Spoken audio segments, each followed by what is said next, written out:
see. And now we're live at 5 o'clock. Well, it might take just a minute. We got a little bit of lag built in. In fact, there we go. We're live. Now we're live. Good morning, Paul. Good morning, Ian. Ian's in the house? Ian is in the house. Nice. He was supposed to go study about river pirates and bandits, but I don't, he might have just been pulling my leg. Oh. Bad humans from east of the Mississippi back in the olden days. Yeah, back in the old days. Some real bad, couple of real bad ones, in fact. Yeah. Actually, most of them are pretty bad. They were. It was a hard place to live for a long time. Taste a little off this morning. I'm not sure what I did.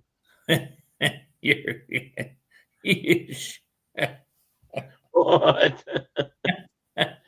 You were smelling that coffee. Well, I'm trying to figure out if it smelled different. I think the milk has turned. I don't have milk in it. I don't use milk. I know you don't, but I was like, the way you were smelling of it, I was like, I can't figure it out. I don't know what's different about it. Maybe you got some mold in your coffee. Oh no, that wouldn't be good. Oh my! He said he didn't study. He's just excited. Carol, I don't know if you saw Carol said hi. You might already said hi to her though. I did. Yeah. Oh me. After we went live. Well, true. So, Carol, are you ready for the big intrastate rivalry football game today? Is that Julie McCowan? Is Michigan playing Ohio State? No, they're playing Michigan State. So I guess Ohio State. An in-state rivalry. In-state. I guess that interstate or intrust. Anyway, in-state rivalry. That would be intrastate. Yeah, that's what I was thinking. Yeah, they.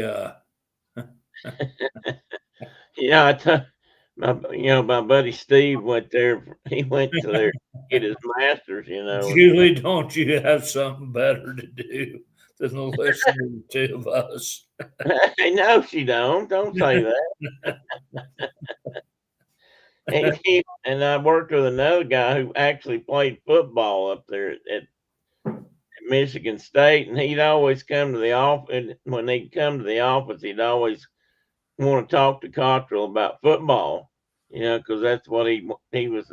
He was an athletic sports guy. Cottrell didn't even know they played football. He didn't keep up with football. And that guy'd come in and want to talk to him about the game and stuff. And Steve was like, I don't even know what he's talking about. It was kind of funny. For several years of that, he'd figure that out. Ian, if you think that's an interesting discussion, buddy, you probably need to go find somebody else. You might have been here too long now. I can't laugh this much. Too early. It's too early to be laughing this much. And the skies are too dark. I hate that skies are bright here, sunny. Man, we got blue sky. It's Oh, let me see what the temperature is right now. It's back. I put my thermometer outside. Let's see what it says. It's probably warmed up now. Oh, yeah. Of course, that's kind of been in the sun. It's 66. It was 39, I think, when I got up. Well, again, that's according to the weather app on my phone. I got to get me a new weather station so I can keep up with that sort of thing. Well, Dad busted his. Yeah, I heard him saying something about that. Yeah, he dropped it. So the great grandson knocked it off of there and started the whole deal. And then Dad knocked it off himself and broke it for real. Finished it all. And then so we bought him a new one. Oh, cool. What kind? Same kind he had. I mean, he got like the whole thing, wind speed and all that outside, or I mean, it's just one of those weather stations. It kind of tells you what the humidity is and the temperature. Okay. Temp inside and outside. We've got the exact same deal here at the house.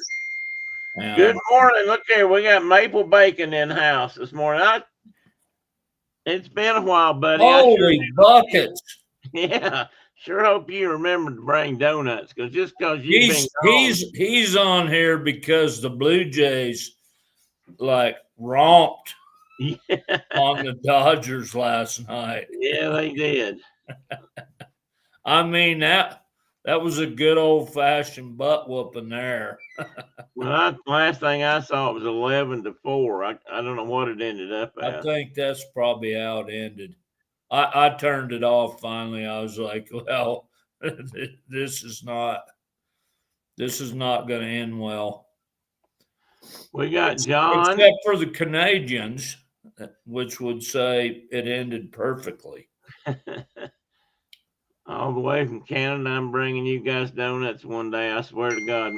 I miss you all. Well, we miss you too, Mike. Yeah, we got T-Town Mary Ellen's in the room. Good morning, Mary Ellen. Welcome. Good to see you. Good to see John Surfbums in the room. John's planning. He's busy today. Why are you here, buddy? he's here. He's seeking relief. He's come to a safe place. He's come to a safe place. If this is the safe place, I'm sorry, John. And Mike can't stay. He popped in today's a big day. Oh, election day up there. Oh, I didn't realize that. He'd be out helping his friend with her campaign wrap up. Well, good luck, Mike. I hope she does well. John says he's killing a few minutes. He's stressed out. Well, this is the place to come, John, to get de-stressed. Yeah, because we're going to talk about stuff that happened a long time ago, and we're going to just laugh and giggle like little kids and all that kind of stuff. So, did you see I don't know if you saw the thumbnail, but did you see my spider? No. Let me see. Let me pull it up on the screen. Let me pull it up on the big screen here. Hang on. Give you a look. I missed it. I don't know why I can't. I got brand new glasses that I hate. Oh, you're wearing those today? The old scratched up ones.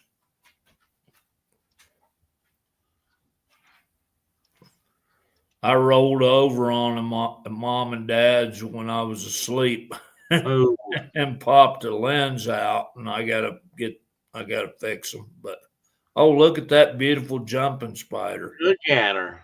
She's been hanging around. She walks around on top of that picture is her walking around on the top edge of my monitor here.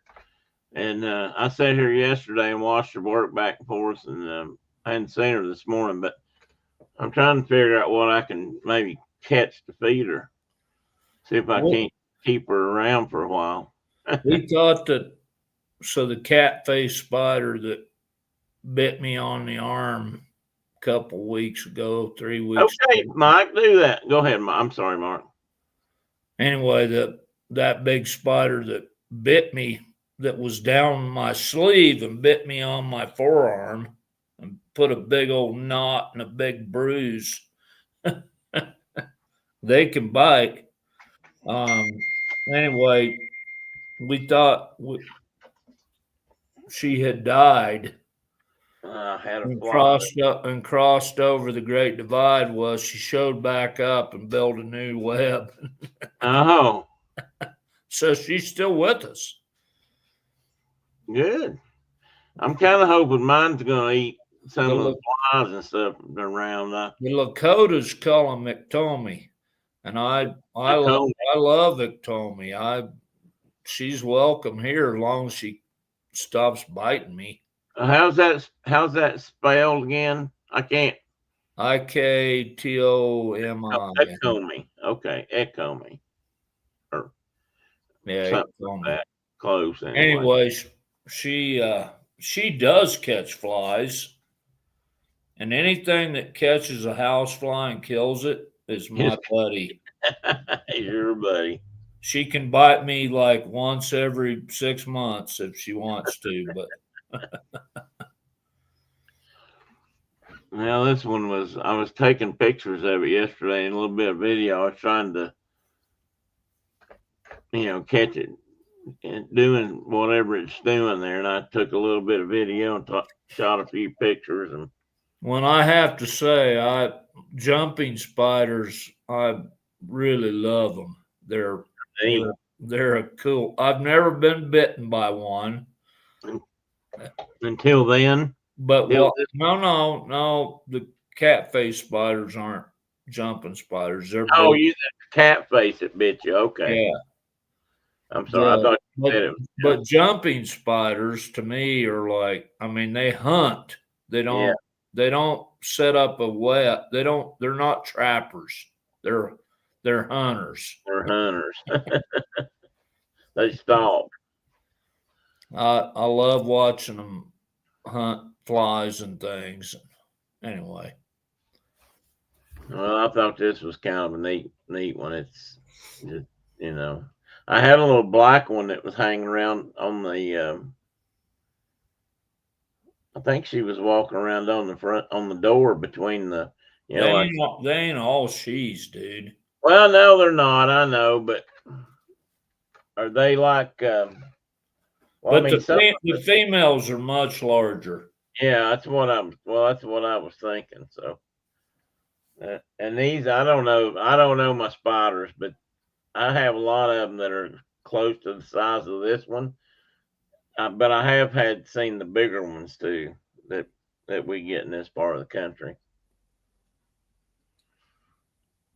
Pretty sure it was I think it was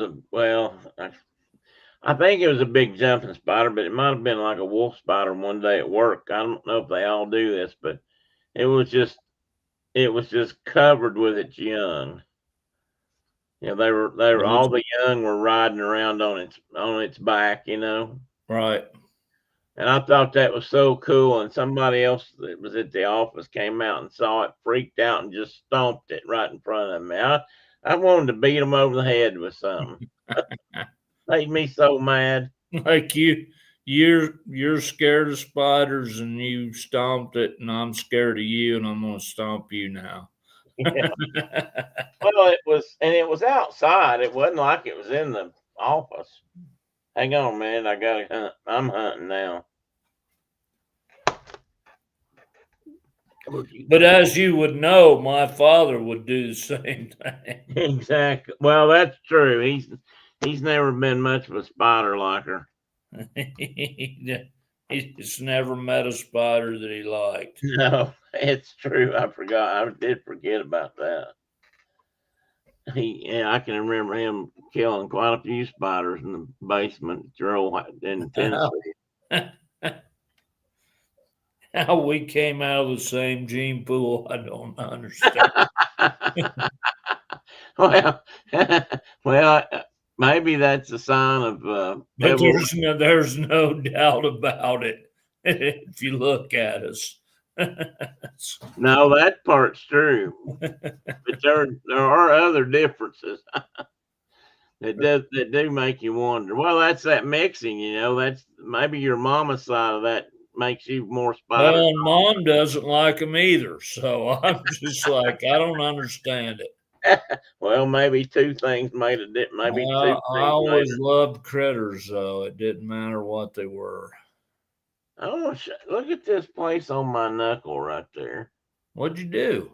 Well, I don't know, but it burns. I don't know if I burnt it on something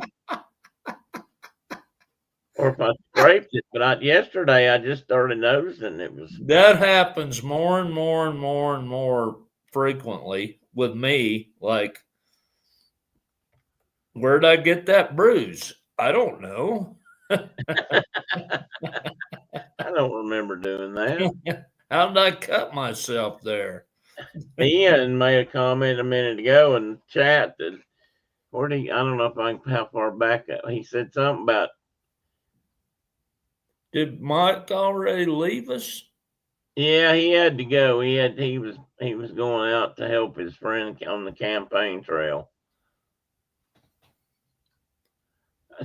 Anyway, Ian said something about the older he gets, he can't remember what he did last week. I can remember last week, Ian. No, I'll take that back. I can remember. I can remember what I was doing on like April 4th, 1969. But not last week. But Yeah. not last week. Good point. Well, I thought my spousal unit would be in here by now, but I've not seen her pop in. I was going. So what is Mike doing? He's got a friend of his is running for one of the in Winnipeg. I don't know if she's running for like a city council position or something, but he's been helping her. So he's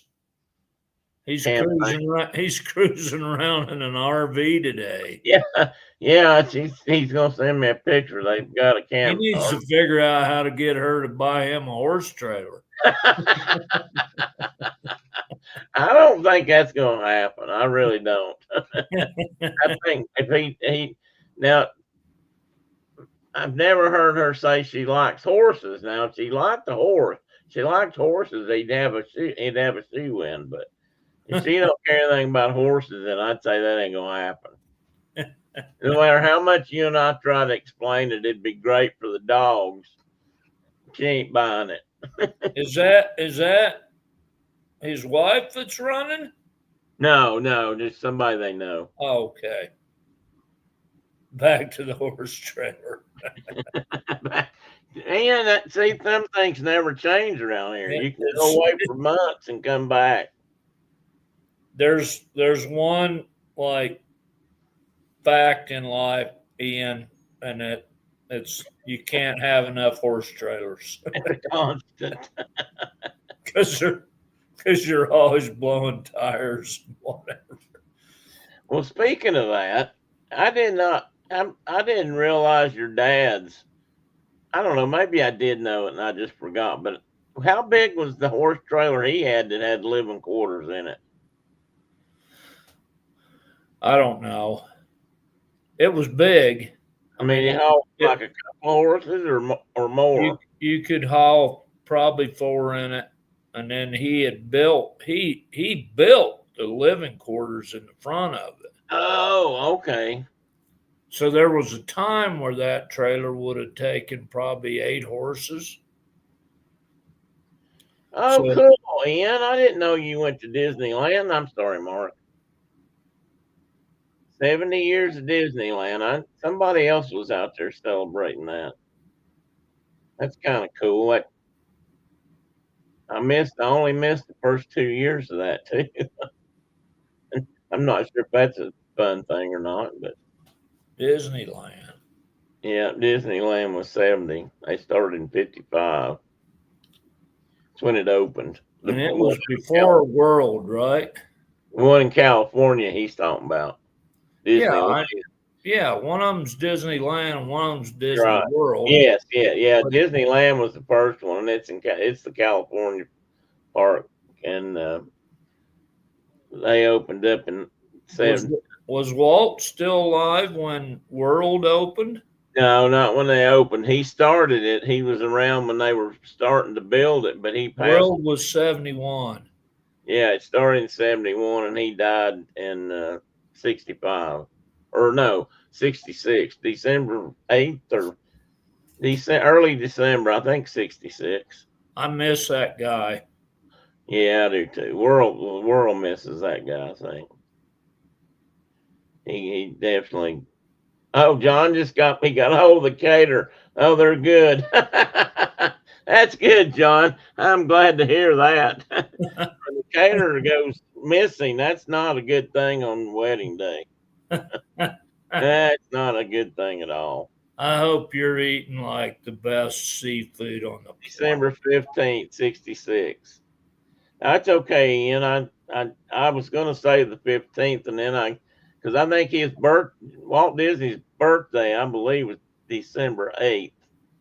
Because I used to get those 2 days mixed up, birthday, death day. So I almost said the 15th, and then I hesitated. And I think he was 65. He died in 66. I think he was 65. So he was really kind of early. The big C got him. I guess he smoked. You didn't see it on TV and stuff. He didn't like people to see it, but he smoked like a freight train. And, he's probably that's when, no, we were just discussing the fact that Ian had been to Anaheim this recently and to Disneyland is 75 years old this year, or 70 years old, and they're celebrating that. And he'd been out there, and I don't know, I brought up the fact, or Mark asked if Walt Disney was still alive when Disney World had opened, and we were talking about when he passed away. So that's where December 15th came into. So it's nothing. I mean, it's not new news, old news. See, I can remember that, and I can't remember if I saw Mark last week or if it was a month ago. It was last week. Yeah, well, which reminds me, I mean, the picture there on the screen, that was Brenda took that as we drove along the highway heading north last week, and we were just, we left here, and there was almost no fall colors, and as we drove north, we started seeing more and more. Now we've got a little bit of color around here, so. Was that on 23? Did you know you and John share a birthday? I did not. Maybe I did, but we've forgotten it, John. Maybe I've forgotten already. I didn't. He's a November 5 guy. I guess so. Well, happy birthday, brother. Yeah, November 5th. You know what? I think I'm going to get this wrong, but I think Philip's birthday is November 4th. Really? I think so. I'm going to be wrong, but I think so. I don't know if I've got that in my phone or not. Well, my uncle was November 11th, and he always said it was Election Day, and I'm like, no, it's Veterans Day. Yeah, and he goes, no, some years it's Election Day, and I'm like, yeah, some years, but it's always Veterans Day. That's true. I was supposed to be born on the 10th. Naturally, you didn't. Which my father would have loved.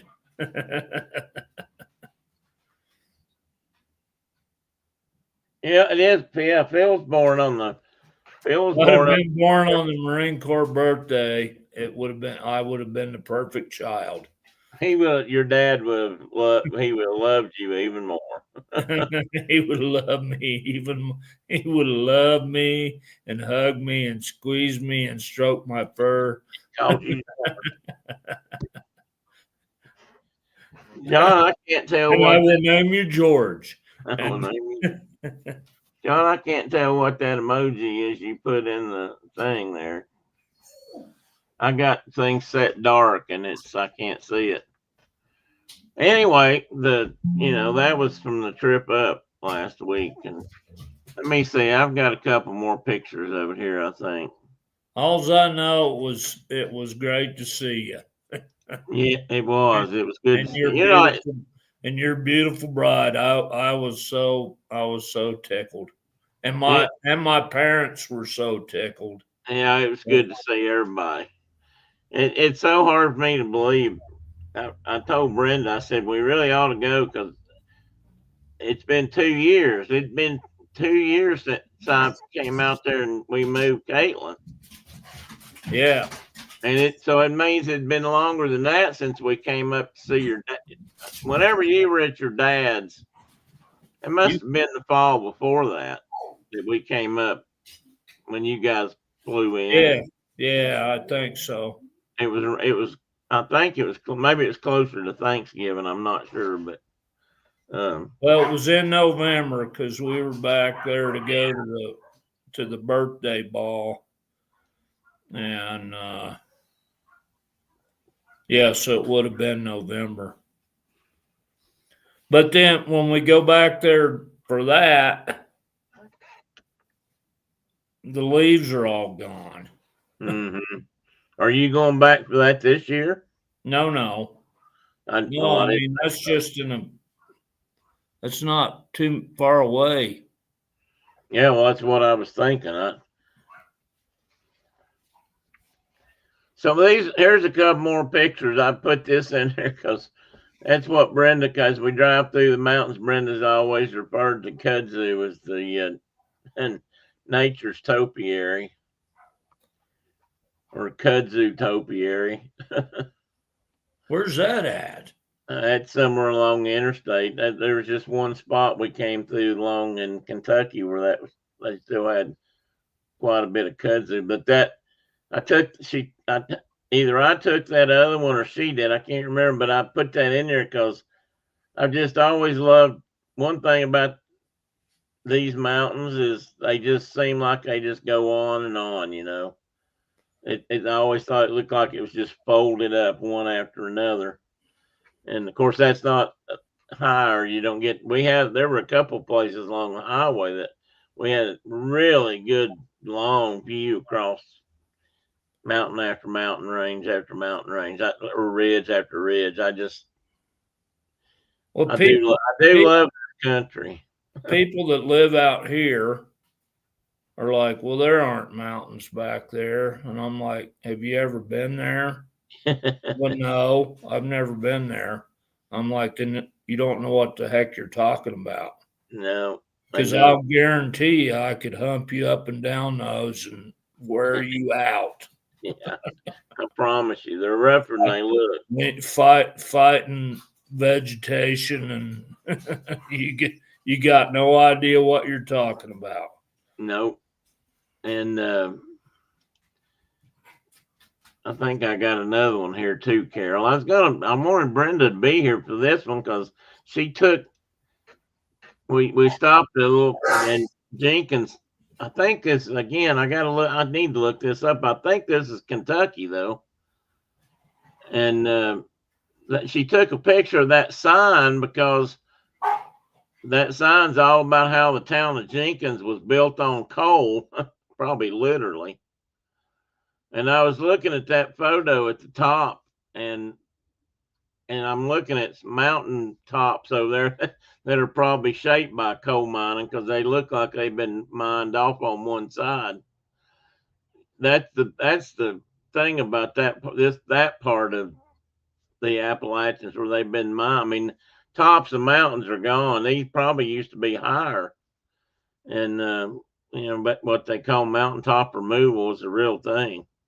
But anyway, Jenkins, and you can't hardly read that sign. She wanted to try to take a picture so she could read it. And it's all about a guy named George C. Jenkins who helped.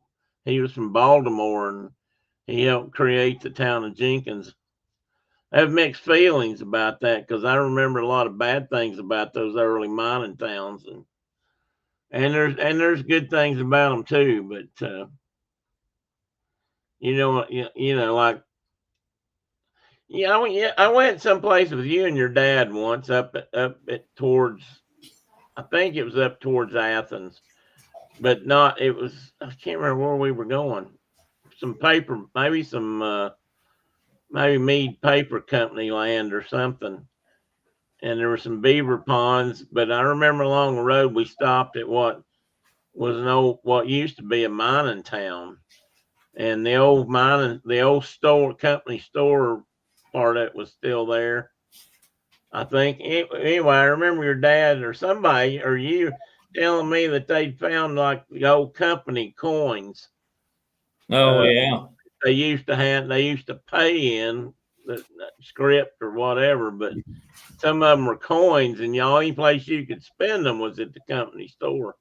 So I see signs like this. I have mixed feelings about that because, the company store wasn't necessarily a good place for the locals, but they didn't have any choice. Hey, Dave, Disney Dreams, welcome in. And everyone from Michigan. I think there's only, I think we've only got one other here from Michigan right now, I think. And that would be Miss Carol.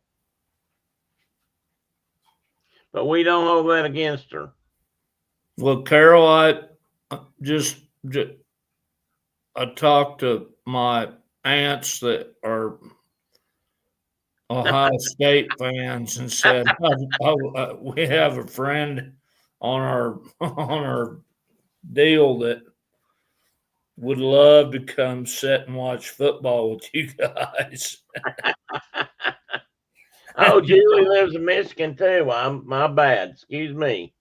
We'd have to like let Carol bring some extra folk Yeah, to balance out the team. But I tell you what, I don't know your aunts that well, but I've met them quite a few times. I know your mother. It is so hard for me to imagine them being huge rabid football. They're like psycho football fans.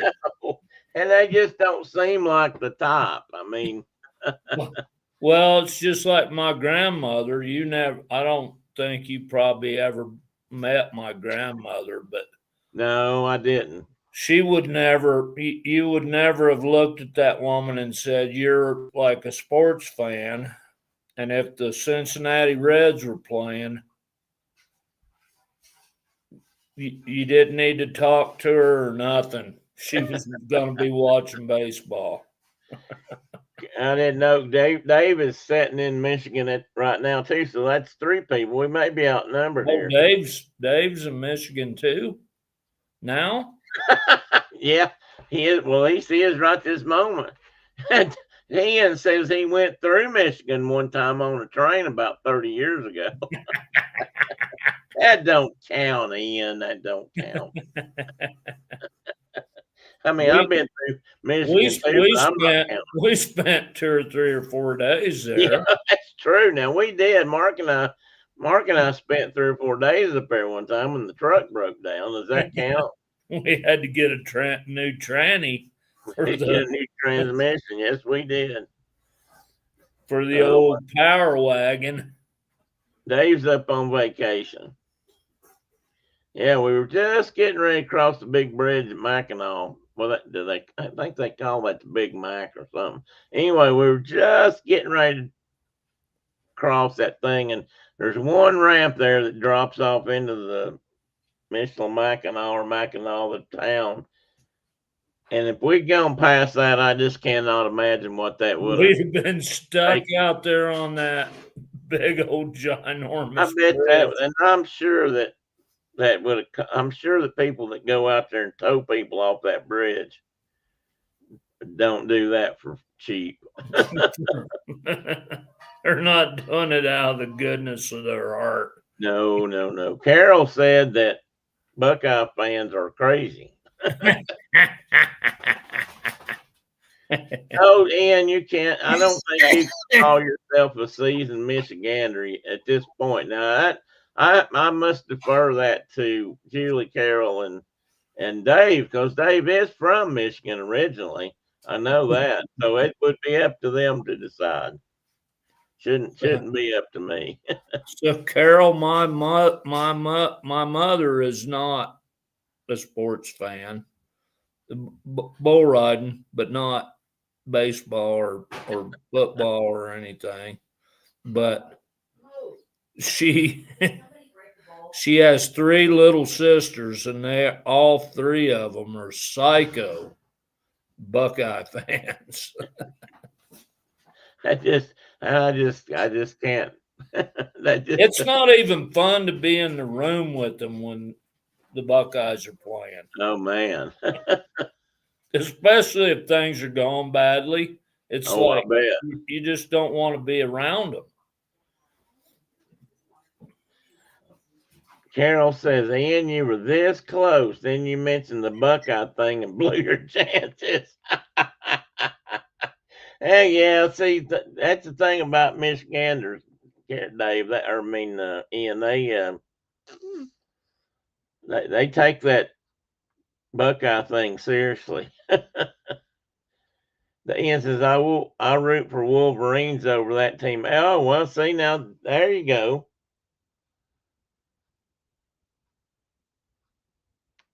Coloradoan, reluctant Californian, and a brief Idahoan. Now, that's a lot of big words there, Ian.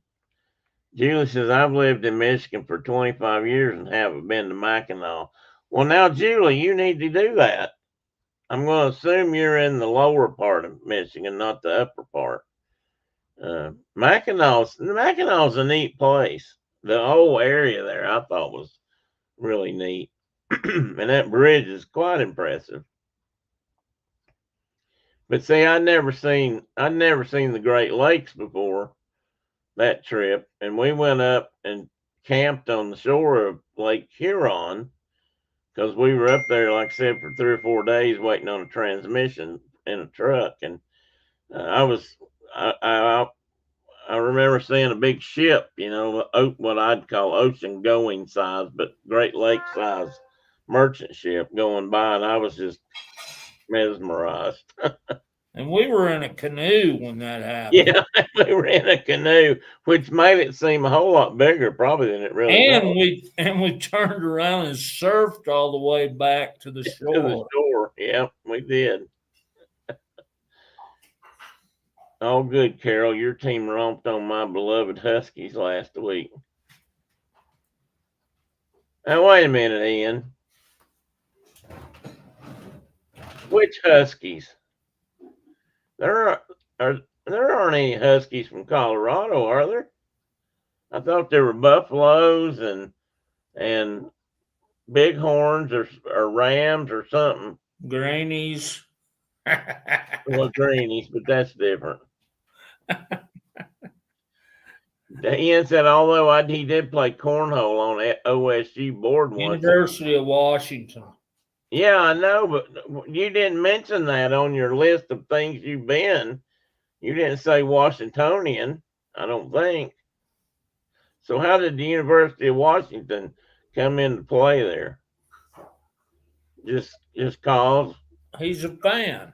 Okay, well, I'll accept that.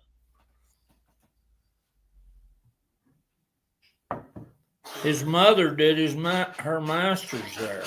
Ah, all right. Well, okay, that's good enough for me. And you lived in the Northwest twice. He was in Washington from 5 to 7. All right. Well, that counts then. You're good. We're all good. When he would have been choosing his teams. I was just looking through football games today, recording some games to watch this week, and I saw Colorado was. I don't know if you root for Colorado or Colorado State or none of the above, but I can't. I think I was trying to remember if I recorded the game. I can't remember who they were playing. here we are talking football. Nobody of consequence. I don't talk football much except during college. Once the college season's over, I'm kind of done with it anyway, for the most part. Used to be a fan. Used to be a big Miami Dolphins fan, but hadn't been in a few years now because of, just college. Well, there you go. Air Force has got a pretty good team this year, I think. She said everyone except Mark is feeling suspicious of Ian and his loyalties today. Mark's a nice guy. He looks for the good in everybody. Or most everybody, anyway. I better not say that. Yeah, I will. And Mark tends to look at license plates though, and he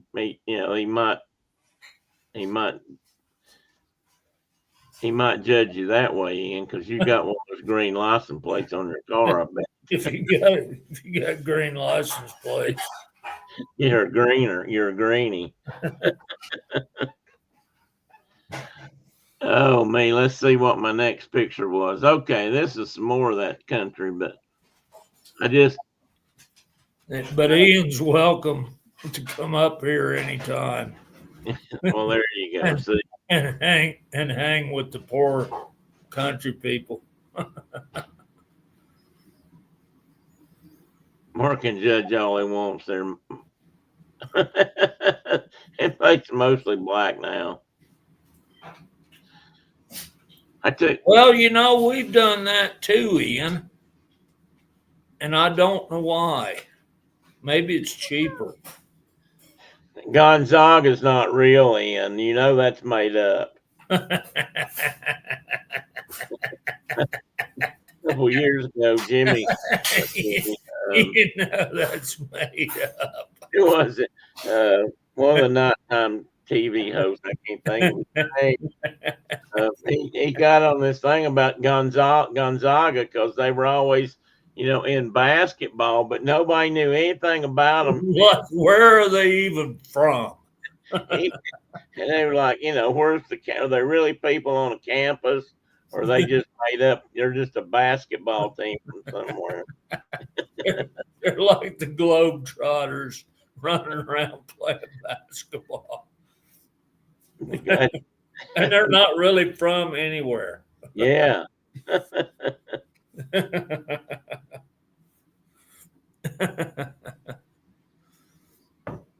One team exists, maize and blue. Well, I assume that's Michigan then, because I believe that's maize is that corn color on their uniforms. I think sounds like a big city take on Spokane in that area. Oh well, it could be. Is that where it's at? Because I don't even know. I just know it's over there somewhere, and I do know it's real.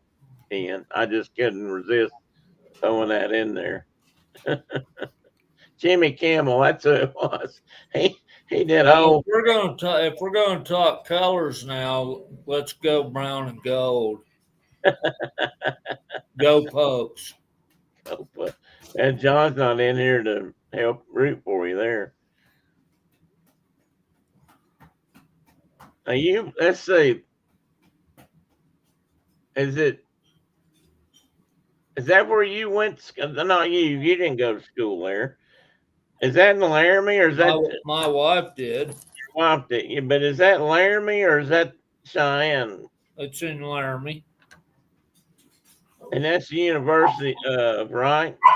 University of Wyoming. Is there another mile and a half high, by golly? Is there another big school? 7,280 feet in elevation at the football stadium. Yeah, they make such a big deal out of Mile High Stadium, and all those people in Wyoming are like, whatever. Whatever. Ian wants to know if that's corn maze or a maize, Dave. Pokes, Ian said. Well, if you're going to talk about maize, there's an I. Oh, it's crack If me you're going up. to talk about corn maze, there's an I in the word that word. I mean, if we're going to get down to it.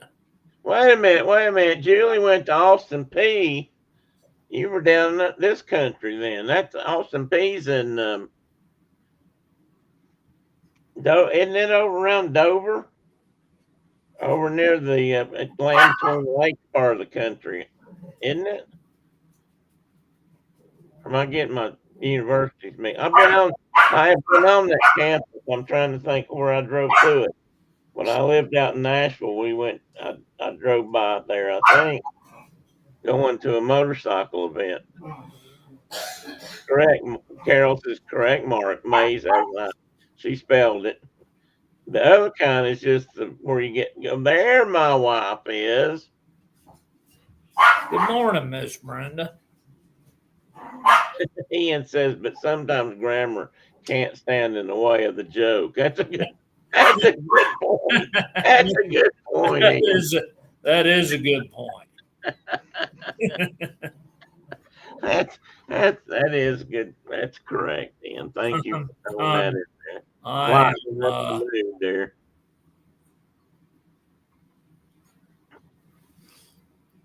But I believe in punctuation, and I believe in.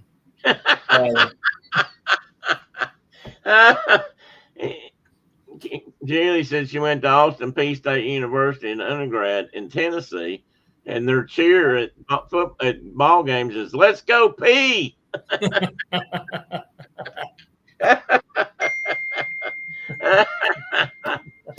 I guess you got a point there. Good morning, Brenda. Brenda, I had a picture of your mountain topiaries.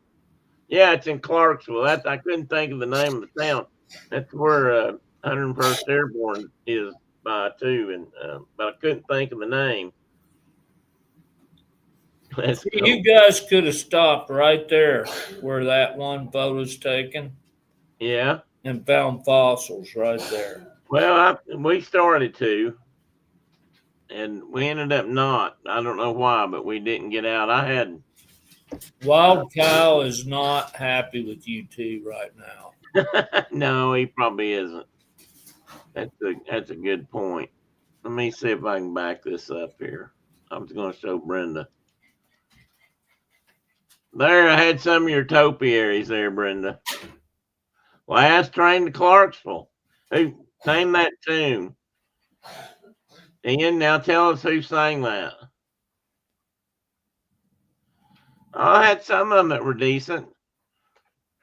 But yeah, we should have got out and rolled the windows down more because some of them have bug splatter on them. I had a video. Brenda took a video of us driving through the mountains there, and I started to put that in there, and I was afraid it might make everybody sick. I sat there and watched it yesterday. I'm getting car sick just thinking about it. It was pretty realistic. Especially if my father was driving. Oh, Lord. Absolutely. Who always drove a pickup truck like it was a jet fighter or something. Yeah, at least like a sports car. This rock was cool where they cut through here. That's the same rock formation on both those pictures. That thing's full of fossils. Probably. And that is, guarantee you asked me if that's 23, and yes, it is. Most of these pictures were on while we were on 23. That actually wasn't, that really wasn't that far to go up. It seemed like a short trip in a way up 23. I mean, it's almost a straight shot from here. Right up to where Mom and Dad live. Yeah, and I never had gone that way before because we've always gone via Lexington or gone up through the mountains on the east side and Big Walker Mountain and crossed in from that side. And this was just, zoom straight up through there. And it was, I just didn't think didn't take us that long to get up there and get back. Well, mom and dad they kept their same accountant that were doing their taxes. Yeah, I remember that. And they would just drive 23. Oh, that's how. Well, especially once they got. And then they'd get into Tennessee and head over east. Then their accountant was in Johnson City. Yes, no, there was maybe Unicoi. I can't remember. Well, at that point, it might have been Unicoi, but I knew him. I used to deliver newspapers to him. I remember this now. I've forgotten about this connection. Long before I knew you guys, and actually rode motorcycles with him a little bit. I always thought that was kind of funny. Angry Pumpkins. You don't remember taking those pictures? Yes, US 23, Carol. Oh, does it go all the way up to you? Well, it probably does. I didn't think about that. I knew it went on up towards the lakes. We actually got off of it, and when we crossed the river and popped over on a couple other roads into, the Ohio highways, I think, and didn't take 20. We diverted once we got into Ohio, but we took 23 all the way up to, I think at Portsmouth is where we jumped off of 23. Yeah, you would have gone up 23 a little ways and then popped over toward 139. Yeah, we went on another road. Seemed like it was a 200 number, and then 139 to up to your mom and dad's.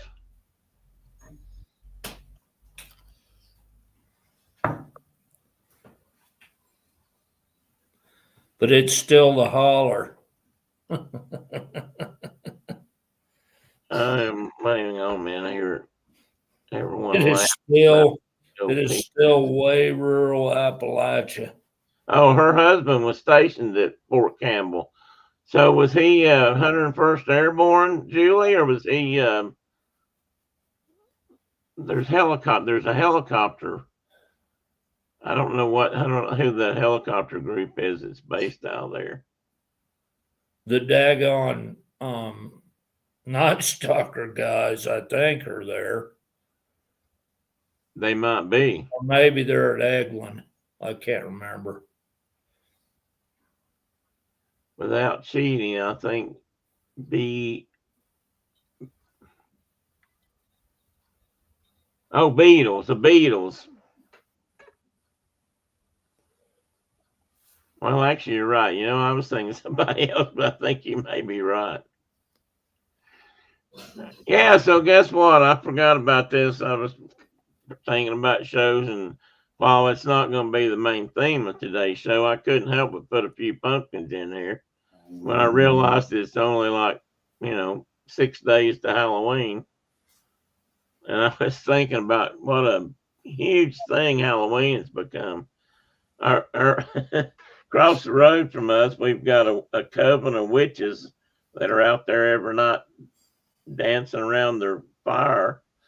And down this way, we got big giant skeletons and pumpkins. You got a coven of witches? Yeah, don't we, Brenda? Living across the street from you. No, they're just out there around the tree. There's the neighbors put up like 6 witches, little statues, and they're all in a circle. And at night, they've got a fire going in the middle, so they're, dancing around the fire, doing all kinds of monkeys. That's what I thought, Tina. What are we talking about, monkeys? Well, we're talking about 3 or 4 different things. We're talking about the last train to Clarksville, which was sung by the Monkeys, which is what I was thinking. And Ian thought it might have been the Beatles, but that's a different song. That makes more sense. Knock off Beatles, that kind of. knockoff beetles. Welcome in, Tina. Oh I'm going my to assume you goodness. just got here because otherwise I've missed you all along. So anyway, I put in these cool pumpkins. I just love the one up at the top. It's chomping down on another pumpkin. I mean, that's a scary pumpkin when you think about it for a minute. That may be the coolest jack-o'-lantern I've ever seen. Oh, you just wait. I might have a better one yet. No, the one eating the other pumpkin, that's... Well, it is really cool and very well done, I must say. See, Brenda says, yes, they're dancing around the fire. It's under a willow tree right across the street road. You can see it. I mean, I can see it right now, but at night they've got a fire going, and not real fire, but Coven of Witches. I love how Tim just throws out random things like it's no big deal. Well, it's not. It's there every night. We're used to it, I guess. So far, nothing. Nothing. I can't tell that they've conjured up anything. A coven. I think that's what it's called, isn't it? Yeah, it's like a screaming mimi of snakes. Carol, now. Carol said there's lots of things to count today. A murder of crows, a convocation of ravens, a screaming mimi of snakes, a coven of witches. There, listen to that. There you go. On your left is a hickory tree. A crash of rhinoceros. But the coven is dancing around the willow tree, Ian. It just so happens to have a fire under it. Oh, me. I walked into a Lowe's hardware, home improvement store, 2 or 3 weeks ago, and I walked in, and just as I got into the store on the right, it was like the whole section along the wall into the far corner, which led out into the home and garden area, or the garden area, and it was all Halloween. It was all big giants. I mean, they've got skeletons now that are like 20 feet tall, pumpkin monsters. I mean, and then they've got big inflatable ones too, but they've got ones that look kind of real. And they got a big pumpkin head on them, and they're scary. And then all kinds of little witches and bones. And I mean, Halloween has become they didn't used to have all that stuff. We had to make all that stuff when we were growing up. Now you just go in and buy one. Tina said, Carol, I know, but then going on a trip does scare up a lot of squirrels. We discussed that while we were up there too. So I remember saying something about that. I think your wife brought up the fact that we did seem to talk about squirrels a lot. which I felt pretty good about, because that meant she was really paying attention. We talk about squirrels a lot. It's always our go-to topic if it's a go. If we don't have something else thing, always a fallback. We got that in our back pocket just in case. So, and I didn't see one single squirrel when we were up there. Not one. I don't know that. Well, I don't know that I did either. Usually there's 10 of them. 10 of them coming in and eating Dad's bird feed. Well, and then your dad's got that huge plethora of walnuts this year. You'd think they'd be going in there and grabbing those and running off with them. There's so many acorns this year or acorns, however you choose to say it, or oak nuts, that Maybe they don't need to come out of the woods. Or maybe not. It's funny because we got your dad's talking about how many walnuts they had, and they did. We've got a tree here that was just full of them this year too in our yard, and I don't remember having any last year. Some guys talk about the weather; these two talk about squirrels. But we can pontificate about weather too if we need to.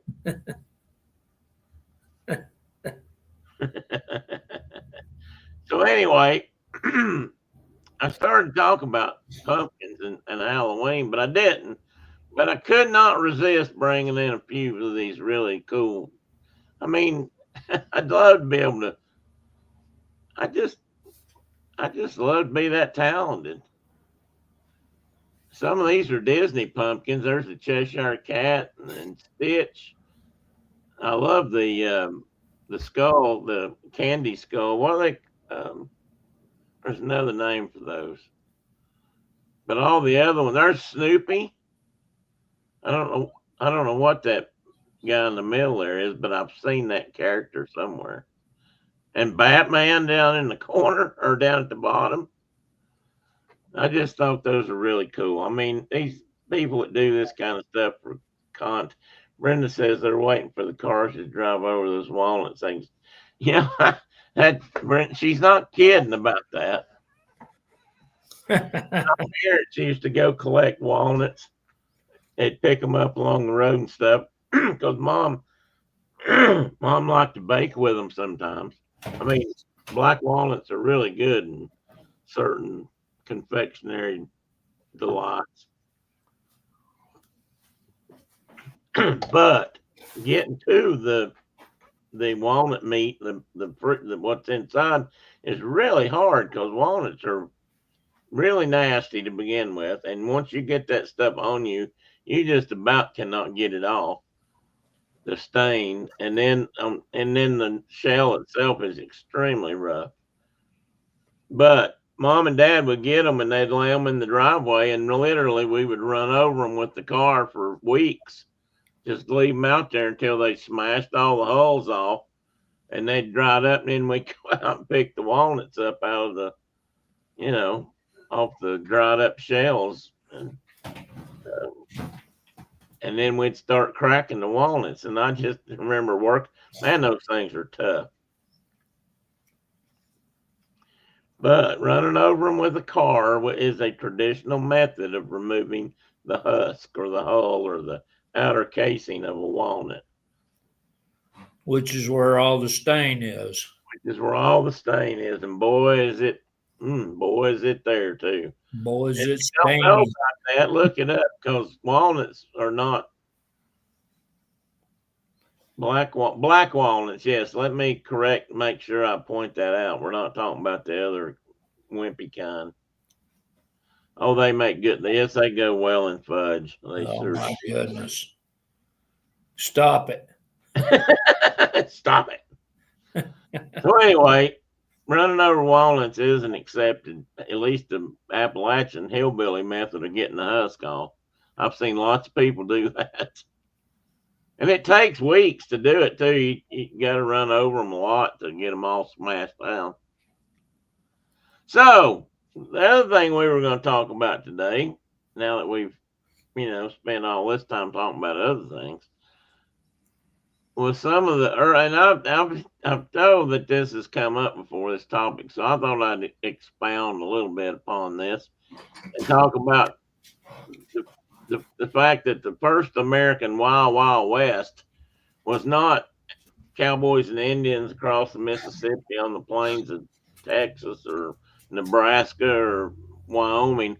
It was in east of the Mississippi and west of the Appalachian Mountains, all along the rivers, the Ohio River, the Tennessee River, the Mississippi River, the Natchez Trace, which runs from Nashville to Natchez, Mississippi. And the reason this comes up is, I was telling Mark this yesterday, is when I was in high school, because of my history interest, Brenda and I had a teacher I don't even think Brenda and I were dating or even knew each other though when I first met him. Well, actually, you know what, Mark? He was a student. He was a teacher at Brenda's elementary school when he was doing his student teaching. Really? I think so. Isn't that right, Brenda? Miss James West, Mr. West. I think you knew him before high school. There are wimpy. Yeah, I think they're wimpy. What people call white walnuts or English walnuts. I don't know Yeah, if they're sissies. they're sissies compared to a black walnut. They're just not even the same thing. They're a whole different class of walnuts. Anyway, he was a history, geography teacher, social studies of some sort. I don't know what all he taught, but he picked up on my interest in history. And one day I went to class, and he called me into his office, or the center of the pod, whatever it was they called that thing. we had round Buildings. we had round buildings, and the classrooms were weird They were pie shaped. pie shaped, and all the teachers were in the middle in a glassed in, observation area or whatever. Anyway, it was kind of a strange school. It was a new modern school. It was, and Observation. while on one hand it was kind of cool, on the other hand it was probably a terrible waste of space. And the only place there was a pencil sharpener in each one of those pods was in that room. Yeah, it was in the observation deck. Brenda So says, we all carried pocket knives to sharpen our pencils with. So Brenda says, yes, I was in the 6th grade and saw this really handsome soldier walking down the hall, and I was in love. See, I told you he was fresh out of the military, Mark. Yeah. And that was Mr. West. So Mr. West gave me this book. James West. He called me into the office pod, and he said, here, he said, I think you'd like this. And it was a book, and I can't find the book. It was a small paperback that I have somewhere, but I remember it was coming apart because it was, like I say, an older paperback, and I wore it out reading it, I'm quite sure. And so it may be gone, and I can't remember the title, but it was something to the effect of the first Wild Wild West wasn't, it was in the East, and it was all about things that were going on in the part of the country where people don't think about that, or because of Hollywood, I guess, and movies and TV, unless maybe you were a Daniel Boone Fess Parker fan, which I was. I know the history was wrong, but I still liked the show. He was twin brothers with Davy Crockett. Yeah, him and Davy Crockett were twin brothers. A lot of people don't know that. But anyway, so I was going to talk about that a little bit today, and I'm already losing my voice. So that's what we're going to talk about. So moving right along. The picture on the left is an actual picture of a section of the Natchez Trace. And the Natchez Trace had been there for, probably centuries. Well, you know what created that, don't you? Buffalo, wasn't it? Bison. Yep. It was bison, yeah. It was a bison trail, and the natives, of course, used it to get to and fro and to hunt bison. And then when the settlers came along, they used it to get back and forth from New Orleans up to East Tennessee, Middle Tennessee, near Nashville, and then on into Kentucky and wherever they were going. But they would take flatboats down the Ohio or down the Tennessee to the Ohio and down the Mississippi, and they'd sell their lumber and their hogs and their corn and liquor and all that in New Orleans, and then they would walk back. Most often they would walk back to Kentucky, Tennessee, wherever they were from. And they usually do that in groups, because if they didn't do it in groups, a lot of them never came back. But this is what the trail actually looks like in a lot of places. It's worn down that deep. And you can, if you know anything about ambushing, you can tell right off that that's an excellent place to ambush somebody walking down the trail.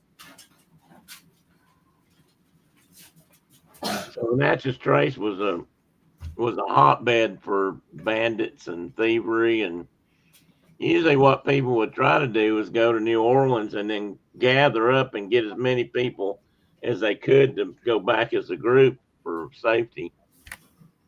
And while there was some issues with the natives in that part of the country, there was more problems with, bandits and thieves. And well, if they didn't catch you walking, they would pirate your riverboat or your flatboats. And one of their favorite tricks to do was they would sneak somebody on board a flatboat, and some of those flatboats were big. I mean, they're big houseboat size things, 70 feet long, 20, 30 feet wide. And I mean, they were really quite large. And they would get in there and they would pull the caulking out between the boards or the lumber and sink it. It would start filling up with water, and then, I guess they'd calculate how far will it go before it hits the bottom, and they'd be waiting down there, for the people in the boat. Or they would literally take an auger, a hand drill type thing like that is in that drawing, and they would drill holes in the bottom, sneak in there, drill holes in the bottom, and then they'd follow it down till it sank. And then they would, do what thieves do. If they would either kill the people on board, or they would set them free and let them walk, they'd be on foot, and they would take what was in the boat or take it on down, plug the holes, and, refloat the boat. So I'm going to talk about a few of those kind of people that did those kind of nasty things. And I was going to start with the harps, Mark, but I skipped back a little bit because I wanted to get a couple of these other guys in here first. For example, there was a guy named Colonel Plug, or he was also known as Colonel Pfluger, and one guy named him the last of the shipwreckers, and he existed sometime between the 1790s and 1820, and he was a river pirate who ran a gang along the Ohio River in the Cypress Swamp along the mouth of the Cache River, which is I think in the Illinois territory. I believe it's Illinois. Pretty sure it wasn't Indiana, but anyway, it was along that section of the river. And they hung out in these swamps because nobody else was there. One of my favorite lines from Huckleberry Finn was, or at least the movie, was where he talked about going to Jackson Island and hanging out because weren't nobody lived there, and hardly anybody ever came to visit. So it was I got him. So it was a good place for thieves and bandits to hang out.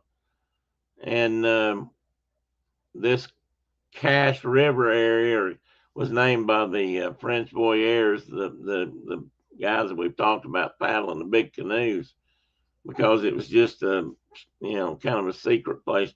A cache is a place where they would hide trade goods and things and come back and get them later.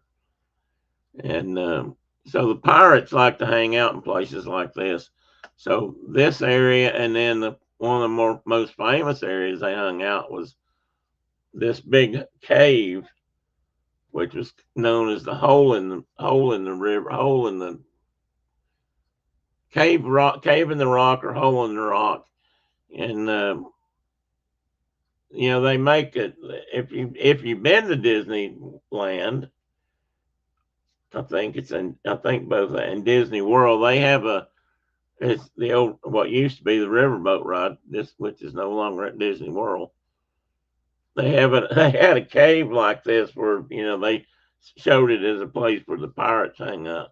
But this is really a place, really existed, and they really did do that. I won't be able to remember the name of this fort. Let me see if I've got it here in my notes.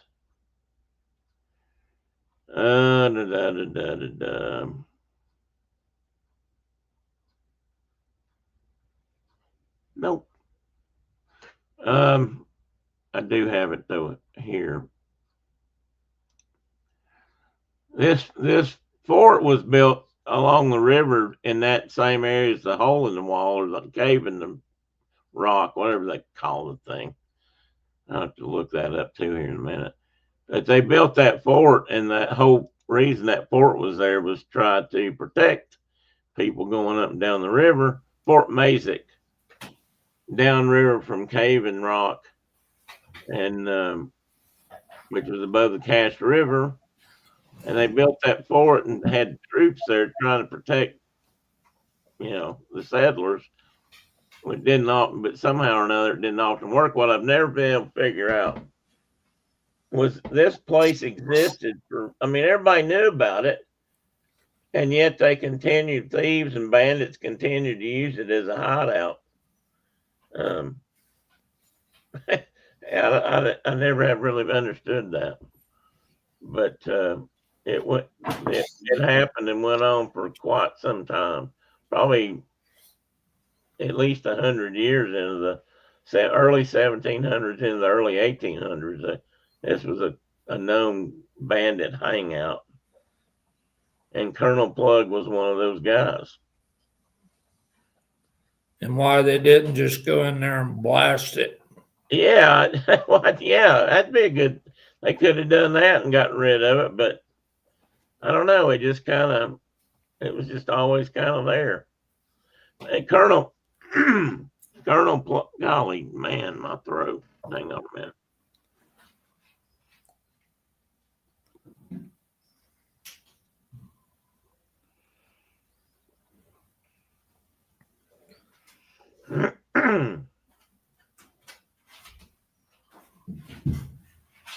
I don't know. Maybe I'll get through. Just a little bit of information about this Colonel Plug guy. It's funny. His wife was known as Pluggy, and she was right in the middle of all that stuff too. She was part of it. Here's a description of Colonel Plug.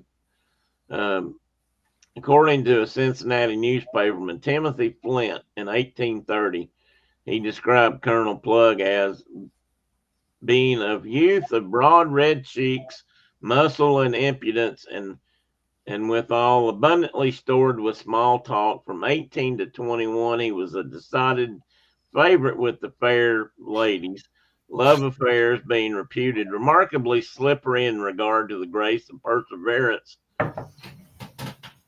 At 24, he had mounted epaulets, was a militia colonel, and a portentous red nose, and was in bad odor with all honest people. I mean, and they wrote about him, and there's a lot of stories about him that, for example, just these guys were the Billy the Kids and the, Wild Bill Hickox and the, I don't know, the Dalton gang and that sort of thing of the early 1800s and late 1700s.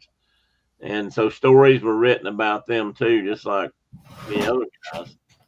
And we've talked before about the dime store novels about Davy Crockett, and just like heroes like Davy Crockett, they also wrote about these villains and pirates and bandits that applied their what do they call it, their business, their talents along the rivers and whatnot. And there were quite a few of them, way more than I can talk about today. But Colonel Plug was one. And let me see what I got next. Then there was another gentleman named James Ford, or sometimes they called him James N. Ford or James N. Ford Sr. They think he was around from like 1775 to 1833. Here's the tricky thing about him. He was an American civic leader and business owner in Western Kentucky and Southern Illinois. And despite his clean public image as a pillar of the community, he was actually a river pirate and the leader of a gang that was later known as the Ford's Ferry Gang. His men were the river equivalent of highway robbers. They hijacked flatboats and Ford's own river ferry, this is a drawing of one like he used. And they used his ferry as their pirate ship, if you will. He was associated with another gentleman by the name of Isaiah L. Potts, who ran the Potts Hill Gang, who were also robbers and had operated out of something called the infamous Potts Inn. These people always had their hangouts, which were usually had sort of secret identities, like Mr. Ford here, who everybody thought was an upstanding citizen, and he really wasn't. He was also associated with a man named John Hart Crenshaw, and one of his talents or part of his trade was he was in the illegal slave trade business, and he would kidnap free African Americans in the North and ran what basically in Illinois became known as the Reverse Underground Railroad. So he was human trafficking even more than we knew about already. But and they also were famous for using caving rock at some point in time, and their travels up and down the river. Then we get to these two gentlemen, and I thought the pumpkins kind of looked like them a little bit. One thing about all these thieves and villains of this time period, we didn't have cameras, and unless they sat down for a professional artiste to paint their portraits, then we just kind of have what descriptions that are written down, and then these drawings were made from those descriptions. But we had two gentlemen that were probably evil incarnate here. We had the first one was Joshua Harper, otherwise known as Macaja or Big Harp, and either his brother or his cousin. And there's some discussion about which they were, but they ran together. Wiley, otherwise known as Little Harp, his name was William Harper. And they were American murderers, highwaymen, and river pirates who operated in Tennessee, Kentucky, Illinois, Mississippi, and all along the Natchez Trace in the late 18th century. And they are considered the first or earliest documented serial killers in the United States. Oh, Calais, what a wonderful thing to be known as, huh? They were known to have killed dozens and dozens of people, to the point where some people think they were more of killers than they were thieves. They seem to. They didn't always take the stuff. Yeah, they didn't always take the stuff. But they always killed the people. And I don't know if I wrote all this down or not, but they kind of learned their trade during the Revolutionary War. I think they were Tories. Most of these guys seemed like they fought with the British and fought with who also sided with the Native Americans. Basically, the British had them on their side, and these guys, learned from them also. And but they were just evil. That's all there is to it. And let me see. I know I've got this information right here. The Hart brothers. Blah, blah, blah, blah. Hart brothers. So they think prior to the revolution that their fathers, their family came over from, they were Scots-Irish. I hate to admit that, but they came over and settled in North Carolina. They think they're not sure if these two guys were born here or if they came over were already born and came over and settled. But during the Revolutionary War, they were in North Carolina and they were spies. Their fathers were spies or Tories, or they eventually fought with the Tories against the American, I guess we'd say rebels, but the American army. And when the war was over, they just decided to keep doing their business. And, they just turned into regular killers, is all there was to it. They hung out with a band of what were known as the Chickamauga Cherokee, which was a group of Cherokee that had fought with the British and in the South, and like in the Carolinas and East Tennessee, Western North Carolina, Georgia, and they hung out with them for a long time and kind of learned a lot of skills through them. But they were just bad guys. There's a book called let's see where I get the right title here. They may have been at the Battle of Kings Mountain, Mark. I don't know if I told you that yesterday.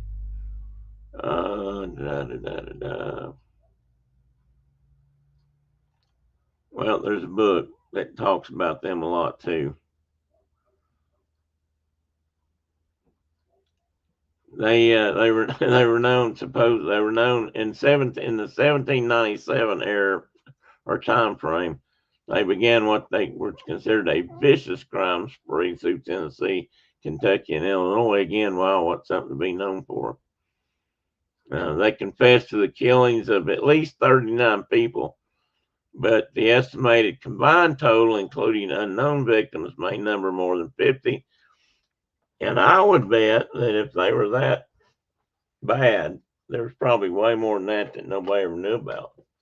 Because that was the thing about the wilderness and the frontier back then. People didn't know where you were at.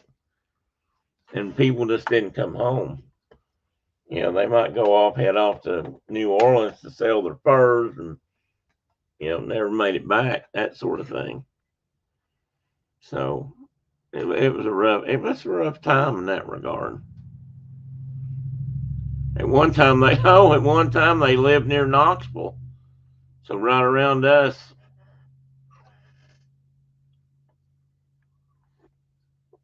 No, I'm sorry, guys. Can't talk. At one time, the second governor of Kentucky, James Garrard, he issued a $300 reward for the Hart brothers' apprehension and deliverance back to Danville, Kentucky. That was a lot of money back then. They estimated that's about almost $6,000 in 2024. I actually would have thought it was more than that. They hung out in Eastern Tennessee a lot. I kind of hate to know that. I never knew any Harpers. I was trying to find it somewhere here, what happened to them.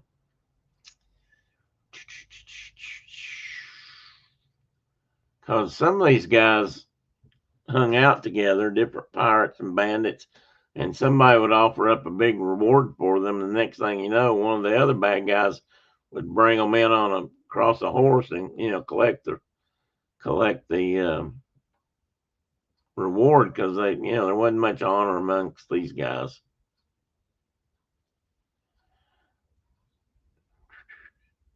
When he was dying, McCaja confessed to over 20 murders.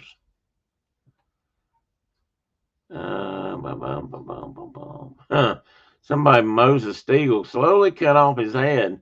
Later, the head was spiked on a pole at the crossroads near the Moses Steele cabin, and it's known as Harp's Head or Harp's Head Road. Oh my goodness!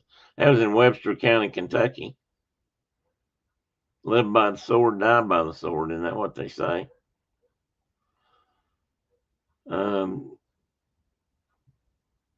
There was a bunch of women that ran with them too, and these guys gave birth to, or fathered a whole bunch of other kids. We don't know much about them, but I bet they didn't grow up too good either.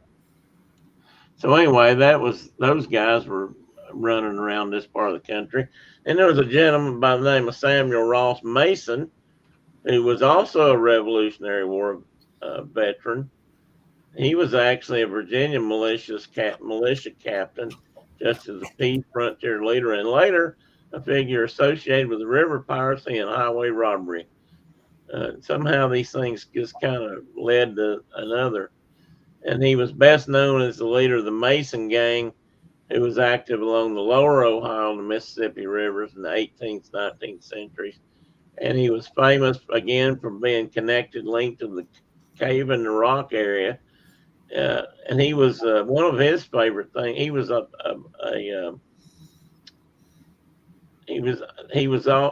involved in counterfeiting.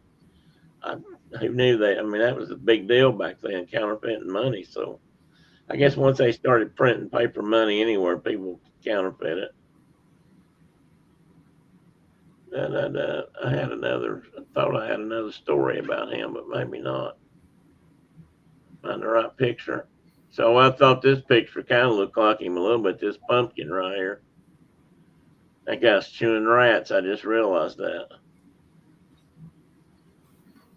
Go back to him. Go back to him. What did it say?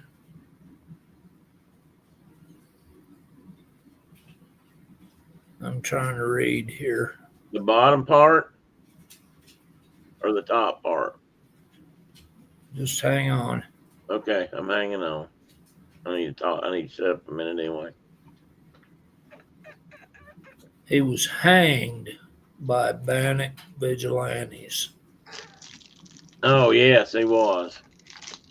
I'm waiting to get to another group. I think the guys next, where like I said, they kind of turned on each other. Okay. All right. Okay. Peter Alston. He was famous as a counterfeiter, a horse thief, highwayman, and a river pirate. Same period of time, late 18th and early 19th century. And he was associated with the serial killer Little Harp, which was William. And he was a member of the Mason gang, which I just mentioned. His father was also a counterfeiter, so I guess he got it honest in that regard, if you could say that. Again, he was famous for being around the cave and rock. All these guys seemed to hang out in that area. His father had 3 wives. I guess that was handy. It looks like, and he had an uncle that was also a counterfeiter. In 1803, Mississippi Territorial Governor William C. Claiborne offered $2,000 reward for the capture or severed head of Samuel Mason. Peter Alston and Little Harp, that guy, brought in the head of Mason to collect the reward. Somebody identified them when they did that, and they were hanged for it. They cut off his head, brought him in for reward. They got caught, and then they got hanged for. So see, it doesn't pay. Crime doesn't pay, children. What goes around comes around. That's the one I wanted to. I thought that. Well, that's ironic. So I put that in there. So they brought his head in and got hanged themselves. They brought his head in, and somebody apparently recognized them and identified them, saying, like, hey, there's Little Harp. And they got captured, and then they got tried and hung for it. Well, they got hung for other things, but probably got hung for bringing his head in, too. But $2,000, man, that was a huge sum of money. Which I guess goes to show you just how bad crime was at that point. Yeah, it was awful. It was work, and you don't hear about it. I mean, literally, people would travel to I mean, they had to travel someplace to sell their corn or their pigs or whatever they raised, in Tennessee, Kentucky, Indiana. You had to take it somewhere like New Orleans or back across the mountains. And a lot of times it was easier to take it south on a flatboat. But then you had to get back home. Right. And they would go, flatboats would even try to go in groups because these pirates were all up and down the rivers. So it was really a big deal. Now, these guys, one minute.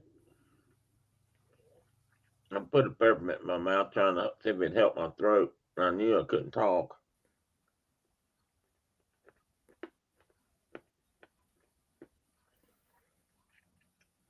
So let me get rid of it. They were from a Quaker family of good standing.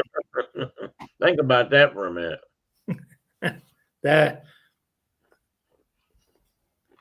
I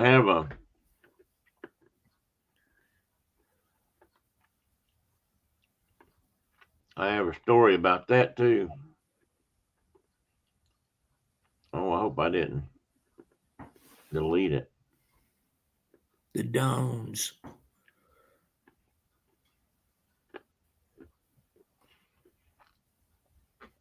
Guys, I apologize. Today's show is terrible. I realize I'm not.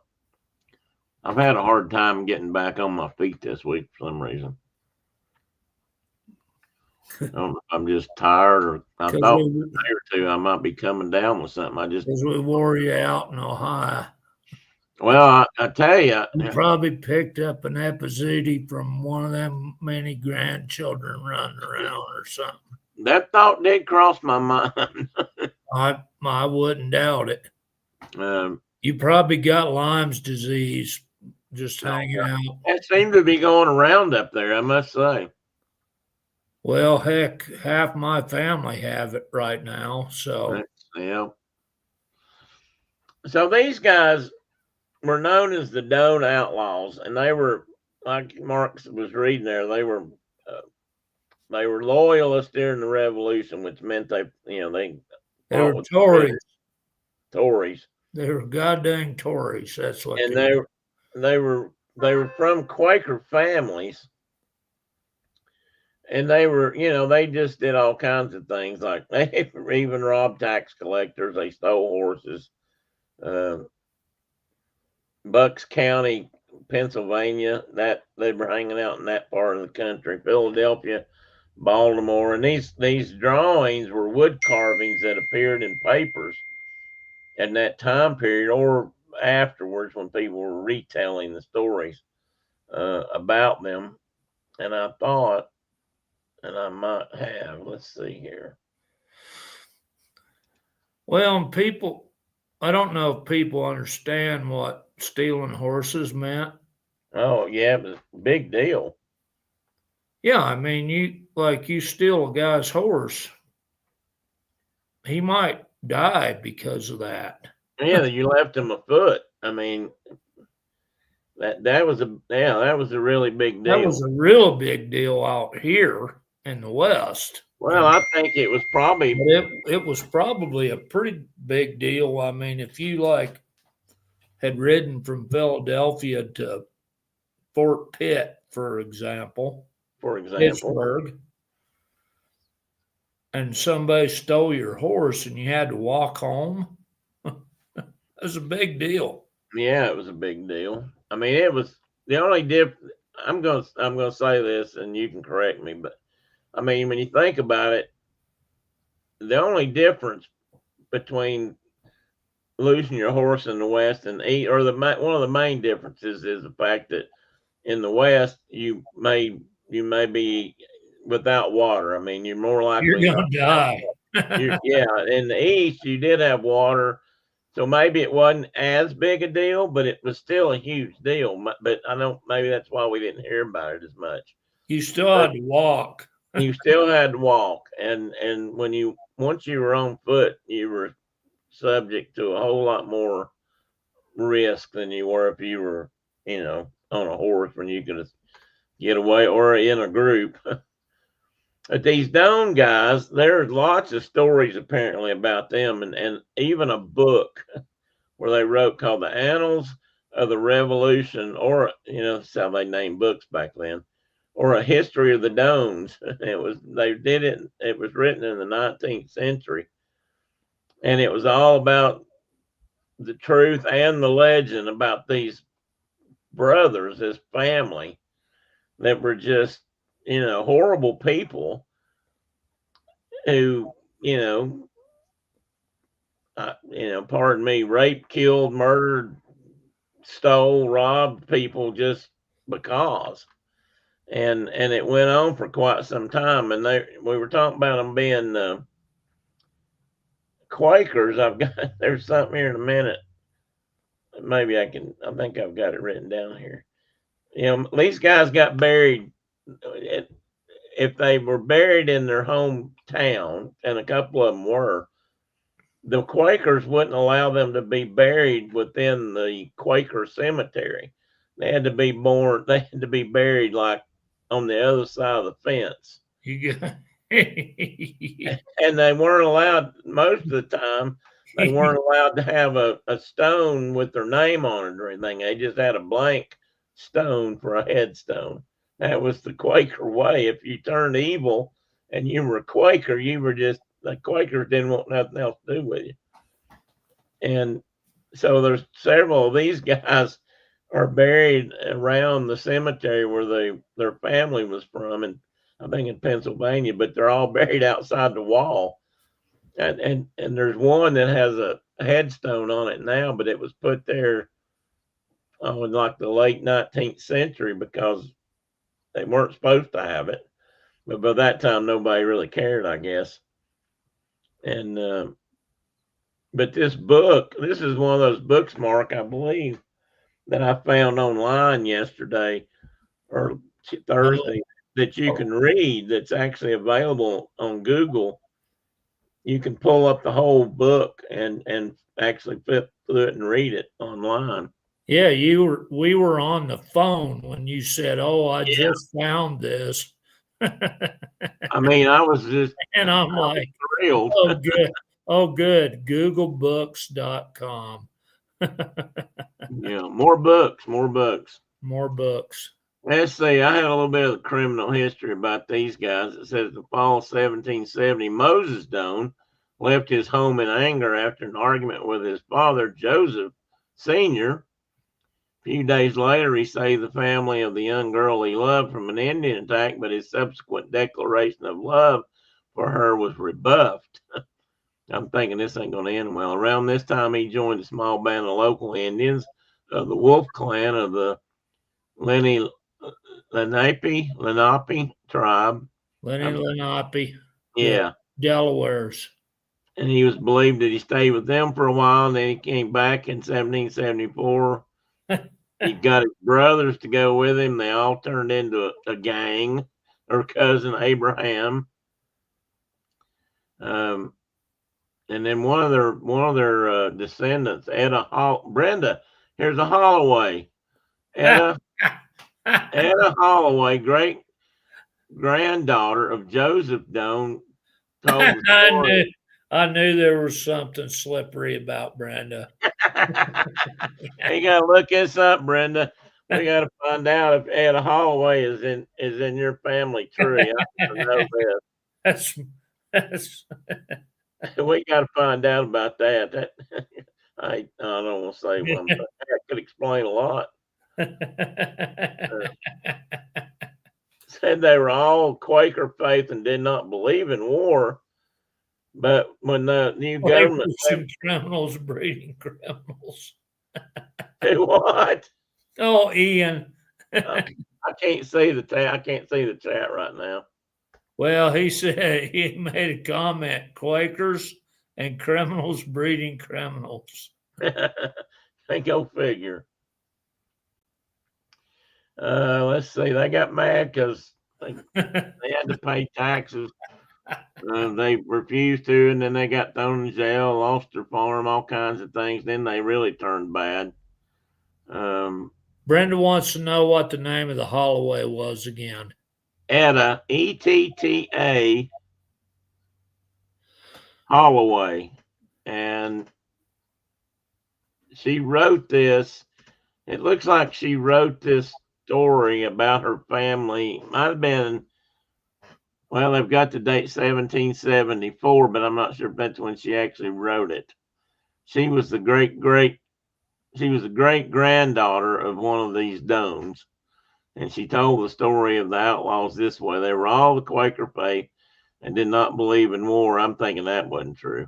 The new government levied a tax upon Joseph Sr., the father of the Tory Doan boys. Well, the Quakers didn't believe in war, but they did. But they certainly did. Confiscated his farm, threw his wife, 3 daughters, and youngest son off the land, jailed Joseph Sr. for non-payment of taxes, branded him on his hand as a criminal. This was given as the reason for why they started their gang, known as the Tory Dones. However, the Pennsylvania archives date the forfeiture of all that is August 13, 1782, after the conclusion of the Revolution. 10 months after the Doan gang robbed the treasury in Newton. That was one of the things also after these guys were famous for a robbery after Cornwallis surrendered at Yorktown. Soon after that, they were, I don't know if they got caught immediately for this, but they robbed a bank in Newtown. And that was, it was a huge thing. Lots of money. Which state? Newtown. Well, I want to say they were in Pennsylvania then, but it was after, Yorktown was in Virginia, and but it was right after that. I don't have all that. I can see the front page of the paper right now. Like Cornwallis surrenders at Yorktown, and these dudes do America's first bank robbery in Pennsylvania. It was something like that, yeah. It was probably below the fold. Probably, but I bet it was on the front page. Yeah, I bet it was on the front page. Let's see. They met in 1776. 2 of the brothers met British General William Howe and offered to be spies for the British, and they were. So again, they were Tories. Again, they were Tories. Yeah. They helped him defeat. They helped, but some of their. Oh, I know one of the things these guys did. But let me read this first. They helped. Washington. Howe defeated Washington on Long Island, and these guys are the ones that sold them out and told Howe the British how to do it. They told them what they needed to know to do that. One of these guys, they think Moses Doan is the guy who delivered a message to Colonel Johann Rall, who was the Hessian colonel that at Trenton, that Washington, is famous for crossing the Delaware and defeating the Hessians at Trenton on Christmas. That was a huge deal for we will cross a frozen river at night. Yeah, on Christmas Eve. Rall had a note in his pocket that someone had brought to him that warned him of this attack, but he didn't read it in time. And it said, Washington is coming on you down the river. He'll be here before long. And they think that was Moses Doan. So one of these brothers was that kind of spy. But he didn't, like I said, he didn't read the note, so he didn't know that they were coming. And that note was I've read about this. That note was supposedly, found in his pocket or whatever. He was celebrating Christmas with other Hessian soldiers and a local family, I believe. And they were, I don't know, maybe they were playing cards. They were doing something. And when he got this note, he just stuck it in his pocket. Now what's funny? Just Ian. That kind of spy. That kind of spy. Yeah, he was that kind of spy. In 1778, he was listed as a traitor, relisted again, along with 200 other men. There was a whole bunch of these guys: Aaron Doane, Malin Doane, Moses Doane, Abraham Doane. Abraham Doane was known for killing a woman in her home and her 9 children.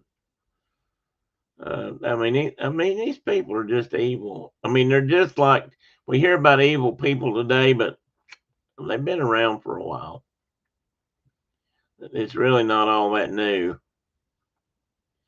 These guys were all over Pennsylvania, but they've been right here it is. On October 27th, 1781, 3 days after Cornwallis surrendered at Yorktown, the Doane gang robbed the Bucks County Treasury, so Bucks County, Pennsylvania, in Newtown, of 1,307 pounds sterling, roughly today equals 206,506 pounds, which is, that'd make it probably over $300,000 in today's monies. And it was never recovered. Next year, the gang was documented to have robbed 9 other collectors, I guess tax collectors, I don't know, and robbed a whole bunch of Bucks County tax collectors in their homes. And $100 reward was offered for their apprehension. That's not enough. If you want to catch these kind of guys, you need, a couple $1,000s, and somebody will bring their head in. On July 26, 1783, Moses, Abraham, Levi, and Milan and others robbed 2 Bucks County tax collectors and 4 citizens at night in their homes. And that $100 reward basically equals 15,000 pounds today's money, which is, again, that'd be, I don't know what the exchange rate is right now. A pound was about $1.50 last time I looked, but I'm not sure what it is now.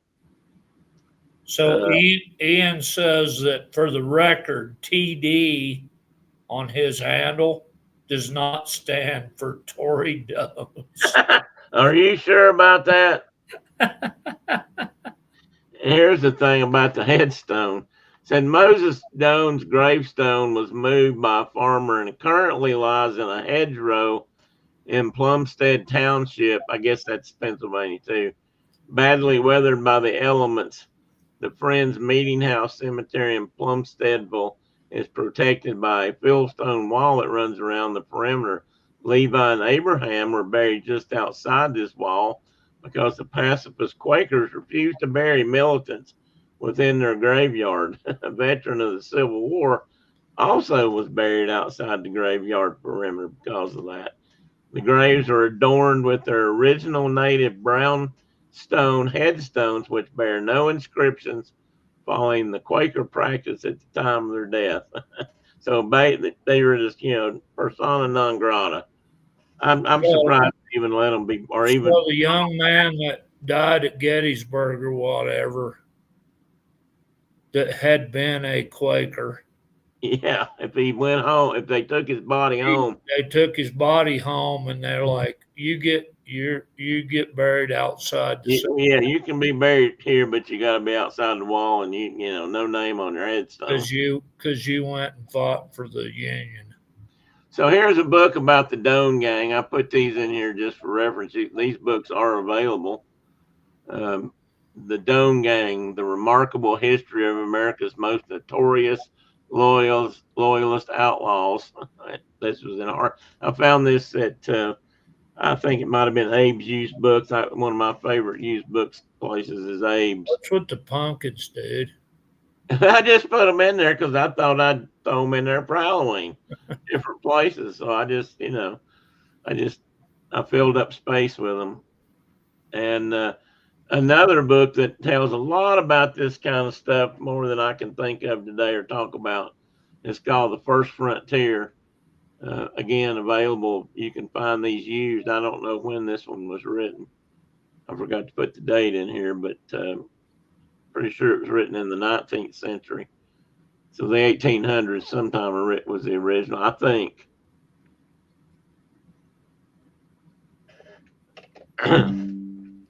And another place to get a lot of this information is this book, or these books, but this book, one of my favorite books. Let me turn this on so I can. Oh, not that. This one. So I can see what I'm showing again now. Get back on the screen here now. This book, The Frontiersman, by Alan Eckert. Um, Now I'll tell you about this guy. Over the years he wrote some really good books, and there's a lot of really good accurate history in here, but there is some that's fictional. I mean, he wrote these books to be readers, and there is fictional stuff in here, but there's a lot of research.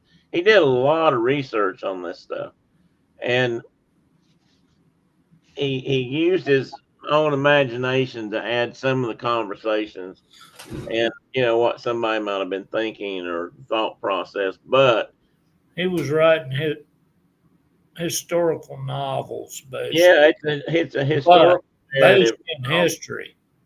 but a lot of times that's the way I always took it out. If you read, because his books are always full of footnotes in the back, and I always read those as I went. It used to take me forever because I'd be back and forth reading. And he used a lot of journals and things that are historic record, and then he would take what those journal entries. I mean, they did the same thing in Civil War history. You go back and read the diaries and the journals and the well, they call it when they write like a daily report. They take that and then they kind of look what they were talking about, and then they may make up some conversation about it. But they're using the basis of the conversation as what they read in their reports. And he did a lot of that, but he also caught a lot of flack for that. Some people said, "Oh, that's not real history." Yeah, it's kind of a mix, and I'll give him that. But they're good books, and the history is, I think, valid. But the reason I'm referencing this in this case is he's got a lot of stuff about a lot of these bandits and a lot of bandits we didn't talk about. Uh, bad people like the great houses who did things like butcher whole families and cut babies out and one of and then died horrible deaths themselves. Um, one of them got tied to a tree by his intestines and was made to walk around the tree till all his intestines were out. Just fun things like that. But anyway, they're really good. I think they're good books. And I really enjoyed reading them at the time, and I guess you can read it and decide what you think about the history. But I think the fact that he based it on research and yeah, you can't write a book like this and not fill in the gaps. And but I don't think he exaggerated that much personally. That's my opinion. But Mark, I didn't know this, but he wrote way more books than I ever realized. And he wrote some stuff. I should have pulled that up. It's where Mark's parents, sister, cousins all live. What? I'm reading Brenda's comment. That's where Mark's parents, sister, cousins all live. Oh, Jackson, Ohio. Hey, hi, Rhonda. Hey, Brenda. So many small towns I never heard of. She's from Canton up in Northeast Ohio. That's right. Yeah. I forgot about that. Yeah, we were in Jackson. We had to look up Jackson. and her cousins are I hope that Brenda meant that's where Mark's parents and sisters and cousins and cousins all live. Well, she's using voice to text. I guarantee she's not writing it out, so that's how it came out. And I hope it didn't mean Mark's parents' sister cousins. No, that's not what that meant. Just because we're hillbillies does not mean we went into that stuff. Exactly. I'm like, and I was getting ready to zing her back, but I stopped. Brenda, you need to be more careful. Words and punctuation mean stuff. It's important.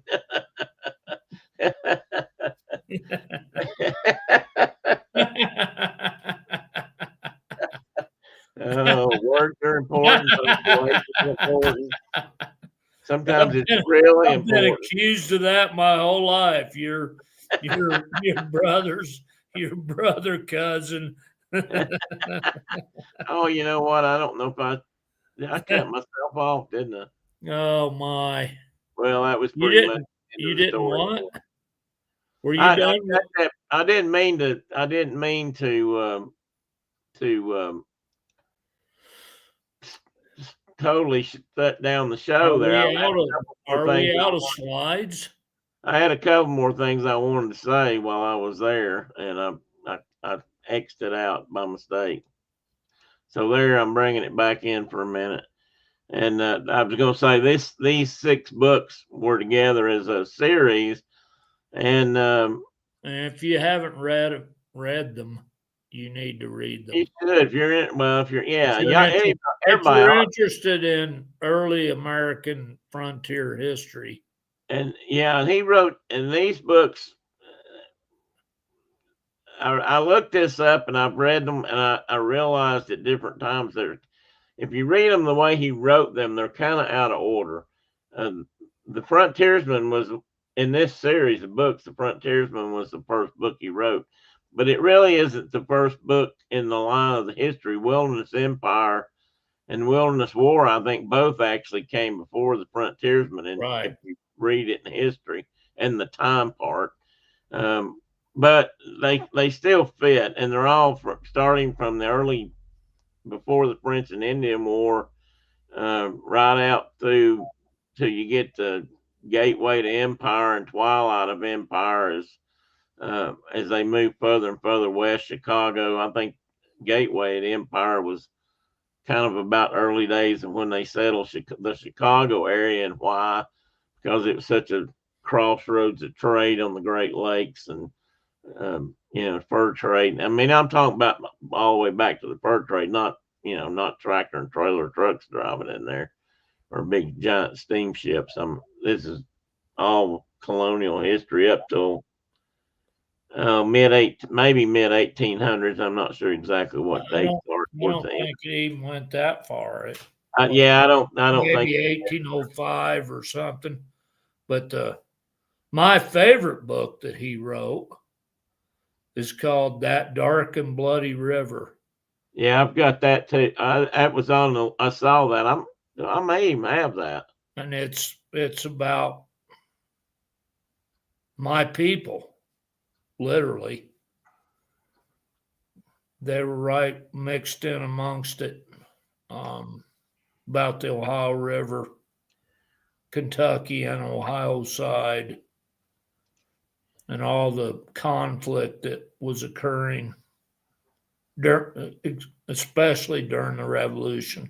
Oh, I know what I was going to tell. Well, I have something else to tell you about Alan Eckert. We'll talk about that just in a minute. But yeah, he wrote a lot of books. And anyway, this set kind of goes together. They're called the Winning of America series of books. I think I went through my stack and because I read a couple of these that I borrowed probably from Mark's dad. And so I've got to go back and pick up a couple, hint, Brenda, that I don't have, and I've got to do that. Hint. Well, I'm just warning you ahead of time. But I like to buy used books, so hopefully I can get these pretty cheap. So anyway, I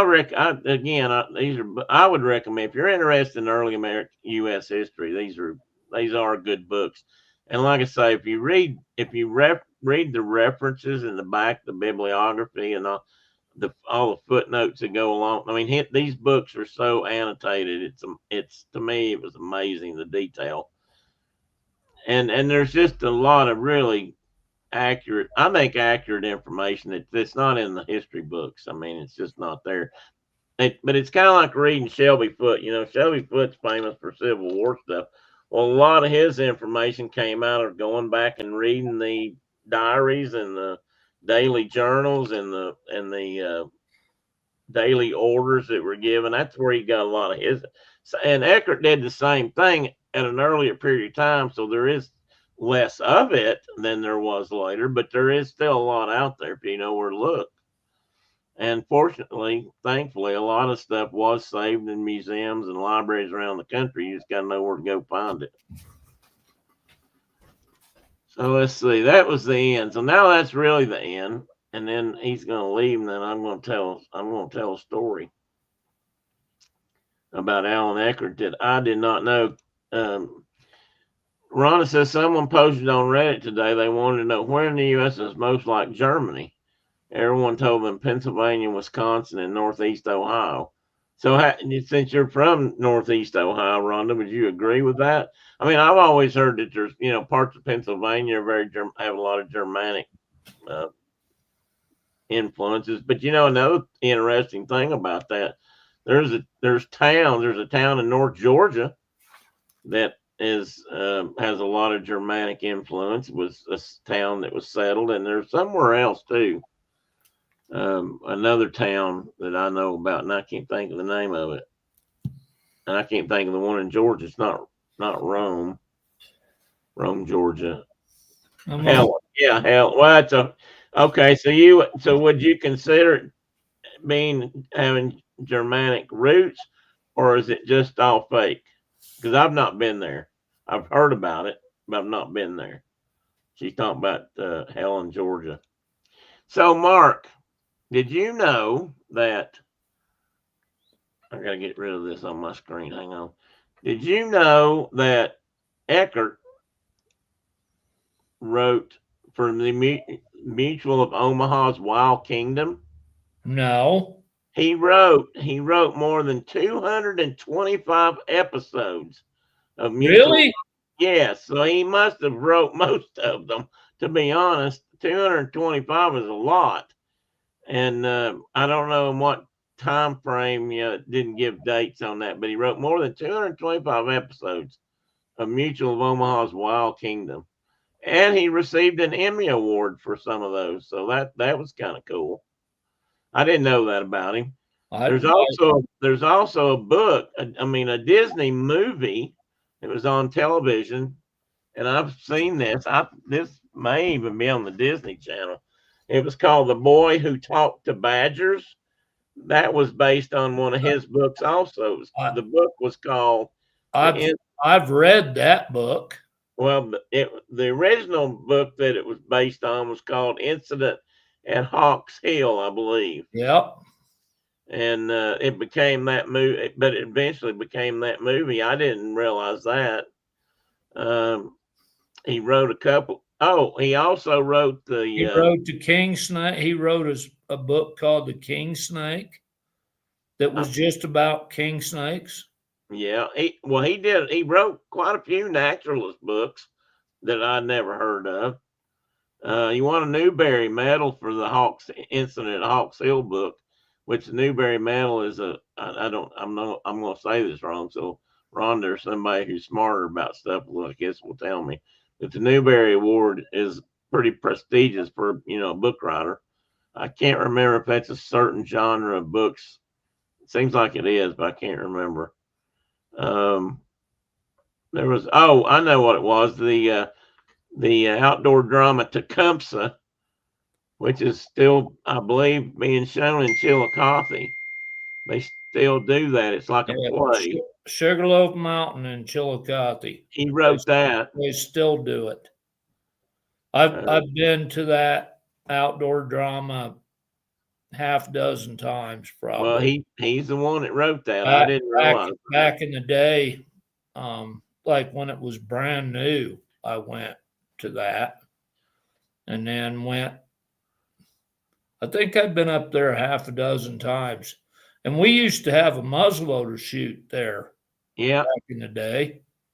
That's where Dale Frazier told the boys to his right that he had a flintlock on the line. Oh yes. And they like, yeah, whatever. And he touched her off, and they all got peppered. They all got a little bit of tattooing out of that deal.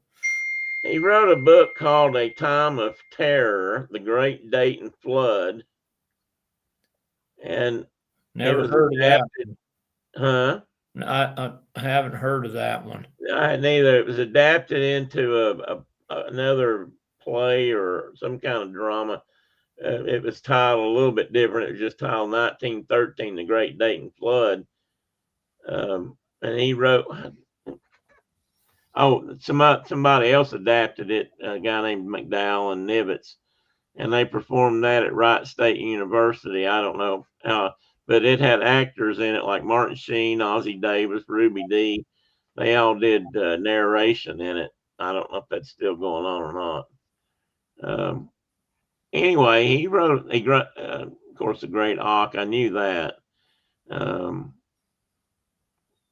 There's another one. Blue Jacket, of course. I've got a copy of that. And they had an outdoor drama on that up by Xenia, Ohio, for a long time. I don't think they do it anymore. Yeah, I don't think so either. I think I read that and it said they didn't.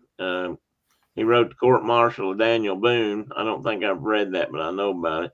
He wrote a book called The Owls of North America, The Owls of North America, north of Mexico, all the species and subspecies illustrated in color and fully described. I didn't know that. He wrote, of course, the Tecumseh we already talked about. He wrote the Wading Birds of North America, north of Mexico. I may have that. I'll go back and look. I've got a book called The Wading Birds of North America, but I don't know if it's his or not. So I'm going to apologize to Brenda right now. Okay. But I have this beautiful old, it's not going to show. I have this beautiful old book. I know why you're apologizing. It's called Our Western Border, 100 years ago, and it's all about our country. It's all about our part of the world. You're apologizing, just so everybody knows. I'm apologizing. This is an original. It's a first edition kind of original. It's a first edition kind of an original. It's beautiful. Who wrote that? Charles McKnight. Just MC. And it has, okay, I'll give you his name. It has like little onion skinny things inside of it. Oh, I love books like that. It's wonderful. Charles MC Knight, as in like a dude that would pass you and put his hand up like this. Got it. Oh, that's on the list. Where'd you find that? I don't even remember now, but it's all about like settling Appalachia. And oh, cool. It's a way cool book. And look how thick it is. I saw that. It's like that thick. And I noticed. I almost have to get out a magnifying glass just to read it because it's that fine a print. It's little tiny fine print. If we're talking, and it smells wonderful, and if we're talking like this era of history, yeah, I'll guarantee you Alan Eckert had this on his shelf. Yeah, I bet he did too. And I don't know if they've reprinted it and it's available. I don't know, but I'll look. I'll find it somewhere. Okay, that's enough selling at Mark's. That'll be all. He's just telling me about it. He's not. I was just like showing him what a cool find I had. He said, "That's okay, Mark. Books come streaming in this house almost every day, disguised in boxes, so I never know what he's got." That's like accusing me of something. They come streaming. You notice how my voice broke there. Oh, I'm gonna have to draw that.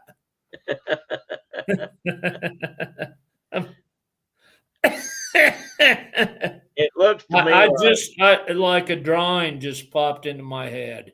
I can't wait to see it. With you like going like this, and the books like just pouring in like a river. Oh, maybe. It looks to me like the last book he wrote, still speaking of Eckert, was in 2009, because he died in 2011, I think. And that book was about the Donner Party. Really? Dark Journey, the tragedy of the Donner Party. It was a tragedy. Yeah, he died in 2011, so that 2009, that had to be one of the very last things he did. Wow. I don't remember when he wrote that Dark and Bloody River. Yeah, I don't know. You know, they called Kentucky that dark and bloody ground. Right. And the Ohio River was that dark and bloody river. Because it was. A lot of humans fought over that for a lot of years. Yeah, even back before white men ever. Way before Europeans ever got here. Europeans got here.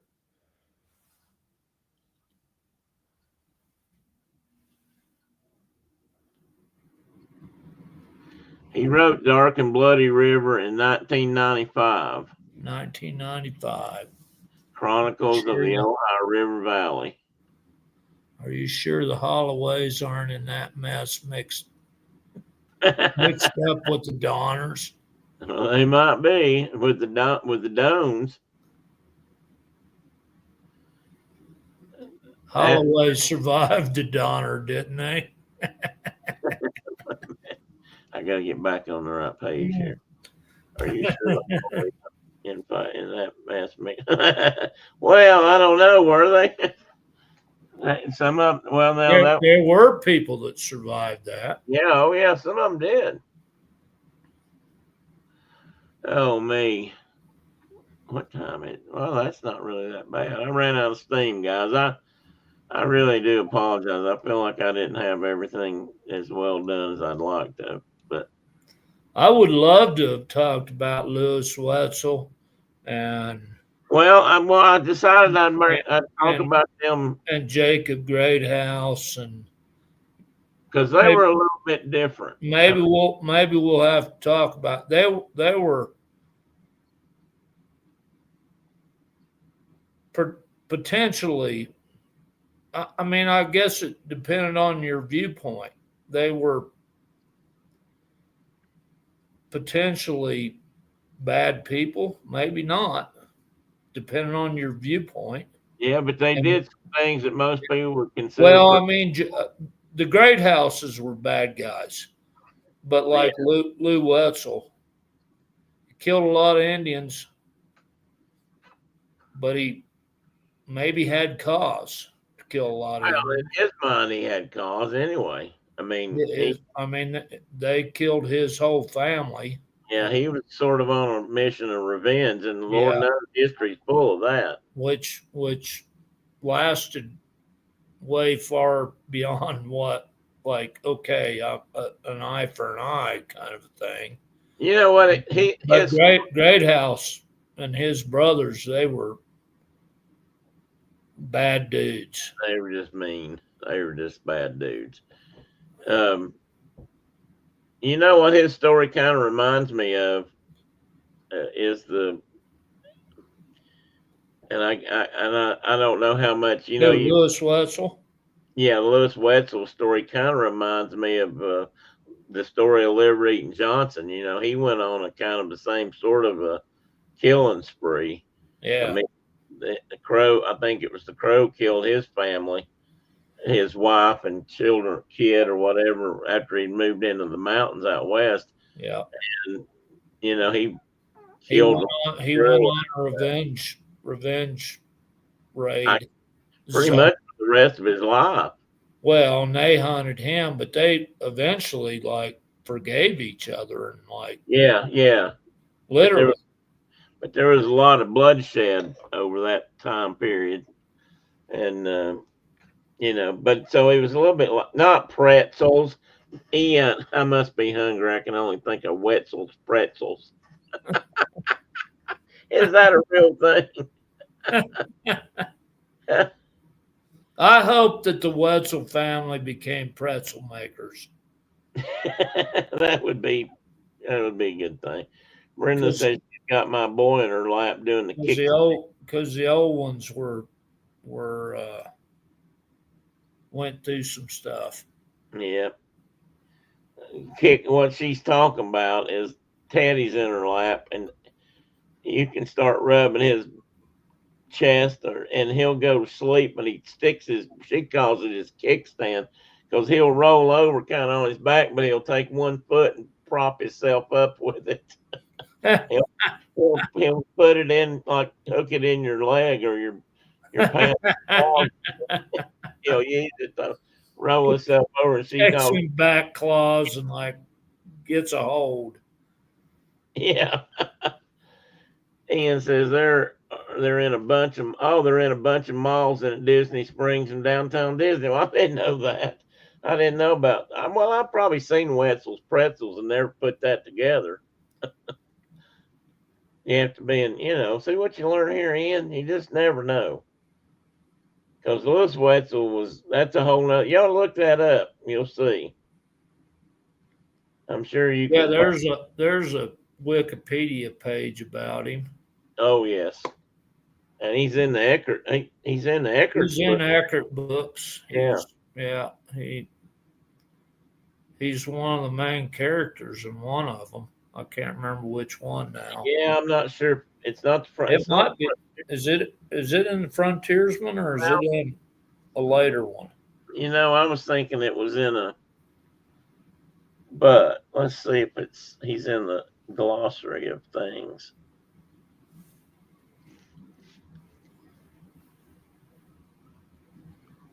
I guess that would be under W first, wouldn't it?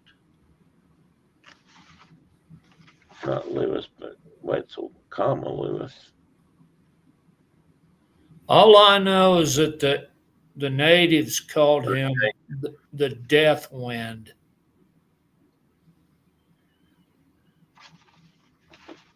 He could load on the run. Yeah.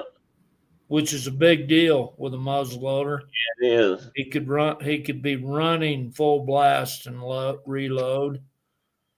And they always talked about his firearm was never out of bullets.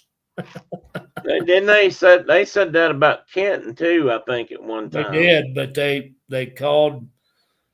they nicknamed Lou Wetzel the Death Wind. If he showed up, look out. And he was always by himself.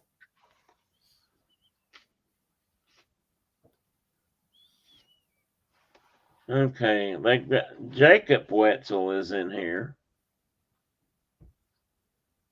I think that was his father. Yeah, that's what I was thinking too. So Lewis was probably after frontiersman. Yeah, Jacob was one of them that was killed by, I don't remember if it was the Delawares or who did it. All of his brothers and his father and the rest of the family got killed by Delawares or Hurons or I don't Wyandots. I don't know, but he never forgave them.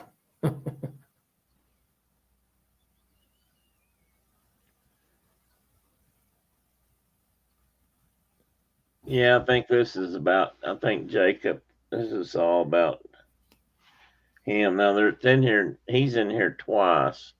Well, or two different areas. 364. And I'd have to go through here and read, but I think it's his father. Yeah, I'm sure Jacob was his dad.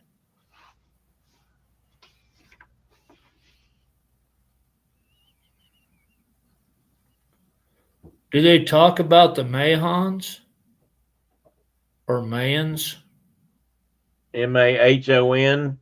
Yeah, Um, because I'm kin to them. I don't know. Let's see. And they were with Great House, I think, unfortunately. Jacob, this when in here where they're talking about Jacob, he's running with Kenton. I'm not sure exactly. I have to go catch up where I'm at here. I've just looked at random pages. I need to, but they're dealing with Shawnee, so it's not, probably not a good time. Mahons, huh? Let's see. I know they're in one of them books. Oh, well, I'm sure they probably are. Probably in that one.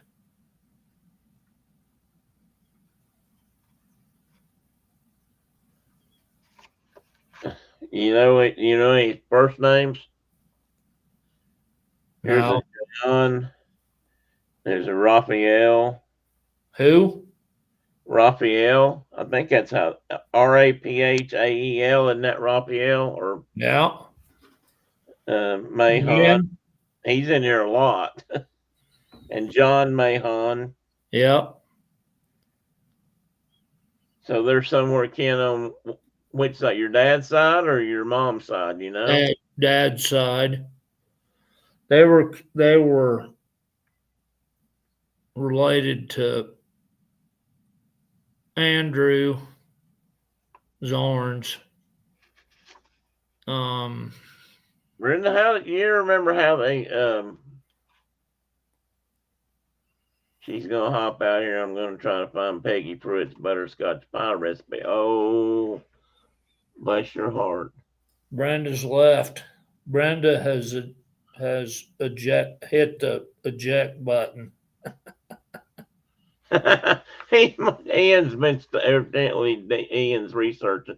It doesn't appear that the guy that started the pretzel place was Ken Lewis. He's what?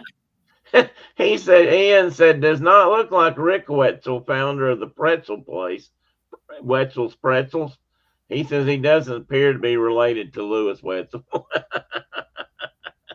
So he's checking up on these things for us.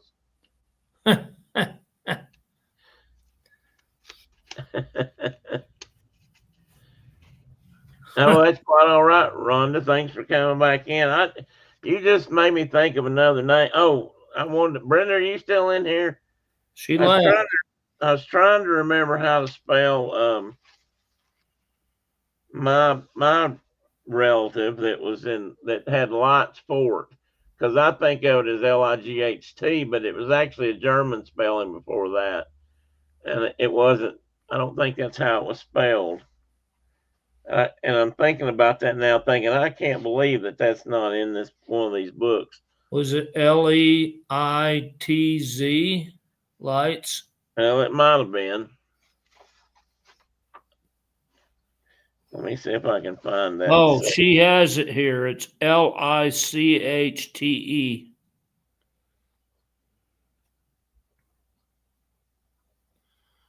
Thank you very much. Now you may leave. now you may go. Now you may go. Yeah, I don't see it in here. Hard for me to believe though that it wouldn't be in one of these books, considering it was the fort and where it was at and why it was built the way it was. It had to be important to somebody. I bet it's in an earlier book. Yeah, it might be. It's not going to be in the Frontiersman. It'll be in the one with Sir Johnson in it. Joseph Brant. Joseph Brant, or is that, or the one the Conquerors, as I recall. Yeah, the one that was about Joseph Brant and Pennsylvania and the Wyoming Valley and Brenda's bowing out, she said. Thank you for giving me that name, babe.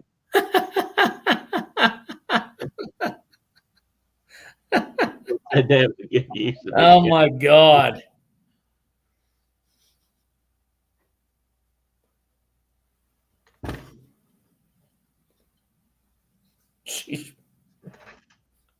Oh, I gotta catch up. I gotta catch up with something else now. You may go.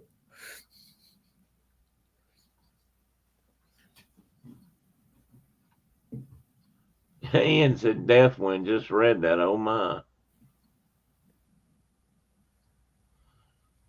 I was trying. Rhonda and Carol were talking about something, and I missed it. It might have been something I'd like to know about. Now to find my daughter a cheetah print fleece for Halloween. Oh, we had some of that, Carol. I think I have it on my bed. In fact, I turned it into a blanket. Brenda fusses about me doing that, but it was nice and warm.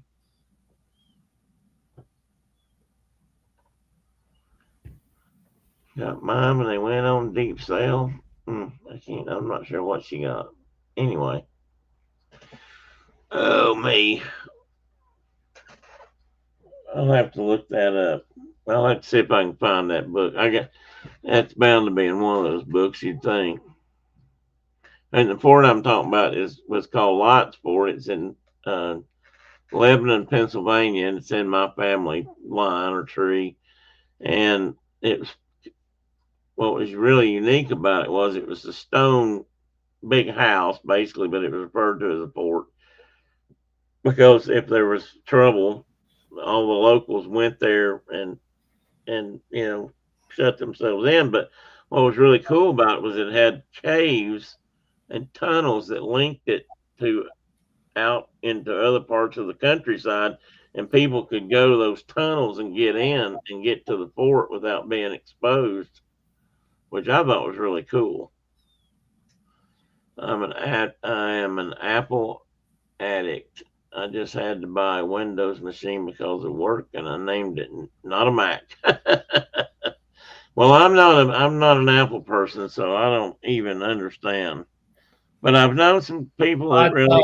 She was had some Red Delicious or something cool like that. Macintosh, yeah, other kind of Macintosh. I'm an Apple addict too, but I like a good apple. You like yours sliced, but they don't even have to be sliced. I just love apples.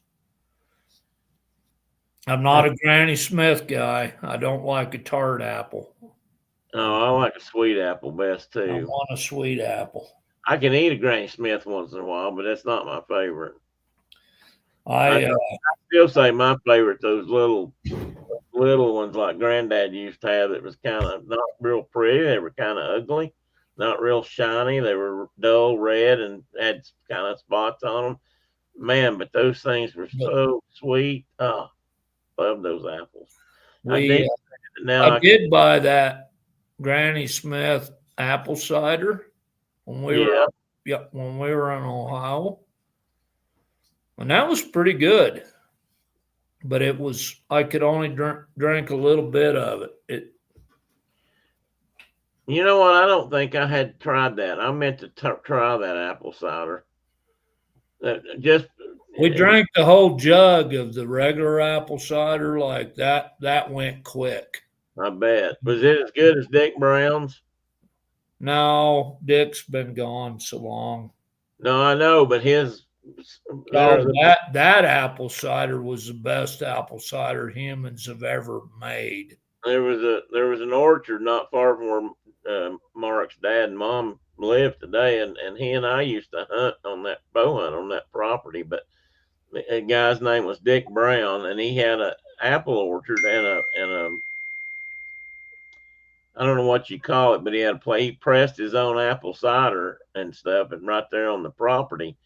And I do believe that was absolutely the best apple cider I have ever tasted. It was every time we would come up there to visit, or I'd come up there to hunt, I'd bring home 5 or 6 gallons of it.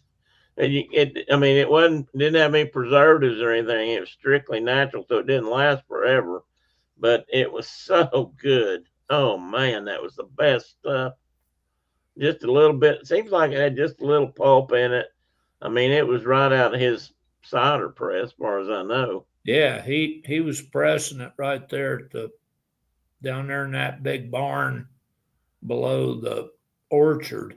Yeah, where we would hunt. That's the building I'm talking about. I don't know. And just a barn cider. It was the best ever.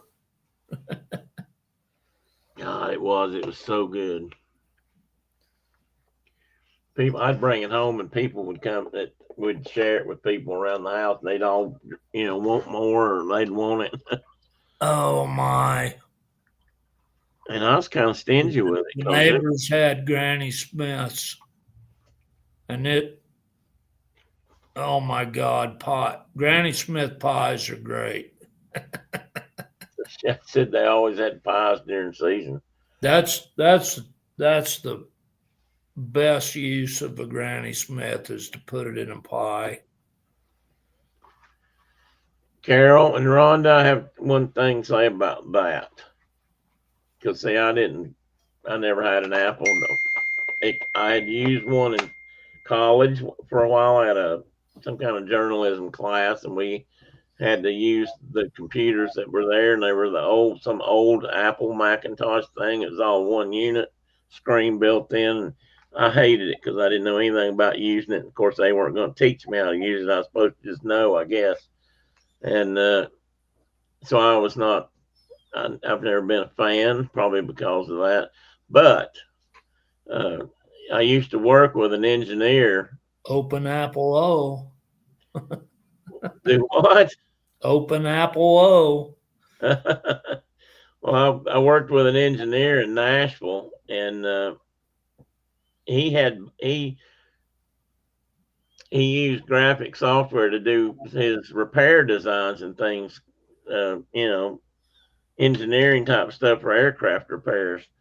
And he could do it on a PC, but he said he started using a Mac, and he said there was just back then, this was in the 90s, late 90s, early 90s, late 80s. Back in the old days. He learned that the graphics and stuff back then on Apples was so much better than what he could get on a Mac, or on a PC at that time, at least. That he became an Apple fan, but mostly just for that. He did other stuff on a PC, so he was kind of bilingual, you could say. I guess that'd be kind of, you speak both languages. But he would, he'd make drawings, his blueprints and things that we'd show him our problem, and we would need an engineer's approval to do a repair. And we would tell him what we wanted to do and how we thought it should be done. And then he'd come back and say, yeah, this will work, but you need to do this and this. And he'd, bring us the drawings. And apparently he was doing all those drawings via a Mac. I don't know how he was printing them back then. Maybe he had a great big giant dot matrix. I'll never forget that sound of a dot matrix printer. And that paper running off. Now my printer right here behind me hardly makes any noise at all. Rhonda says, "Not she only needs the Windows machine so I can learn W11 to support it. I don't have to actually use it." Well, that's good. And I did my computer, my PC has I can hook up. Rhonda mentioned something a while ago about hooking. I could hook an iPhone up to this computer. I mean, it has that capability too, Rhonda. I don't know anything about how that works, and since I don't have an iPhone, I don't know about that. But my buddy Philip is an Apple kind of guy, and um, he used to share. I used to let him get him my phone. That's a whole long story. But he had a Mac, or not a Mac. He had a whatever you call this kind of phone, not an Apple. Um, but when he left our account and went out on his own, he got a Mac phone and he's got a Mac laptop and I guess some kind of maybe a desktop. But he went totally, Macintosh systems, and he likes it. But I think his sister might have been a Mac. But he went that way because he didn't like Apple. He didn't like I guess Microsoft. He didn't like Microsoft, period. So he wanted to get away from that. I'm not sure I can see the total difference, but I figure one big company versus another big company, but Mac, iPad, etc., which is one of the reasons I stay in the ecosystem. With Mac, I can answer my phone and text on any of my other Apple devices. Well, I can do that on my phone too, Rhonda. Not to argue the point, but I mean, I can use my phone and use my computer and do texting and receive messages and pictures and do it all. They talk to each other for what it's worth. Plus, they cost the same as a decent Windows machine, and they last longer and have a better resale value. That's probably all true. I know they used to have a lot less problems with viruses and that sort of thing on a Mac. I never did really understand that, but that's what they always told me.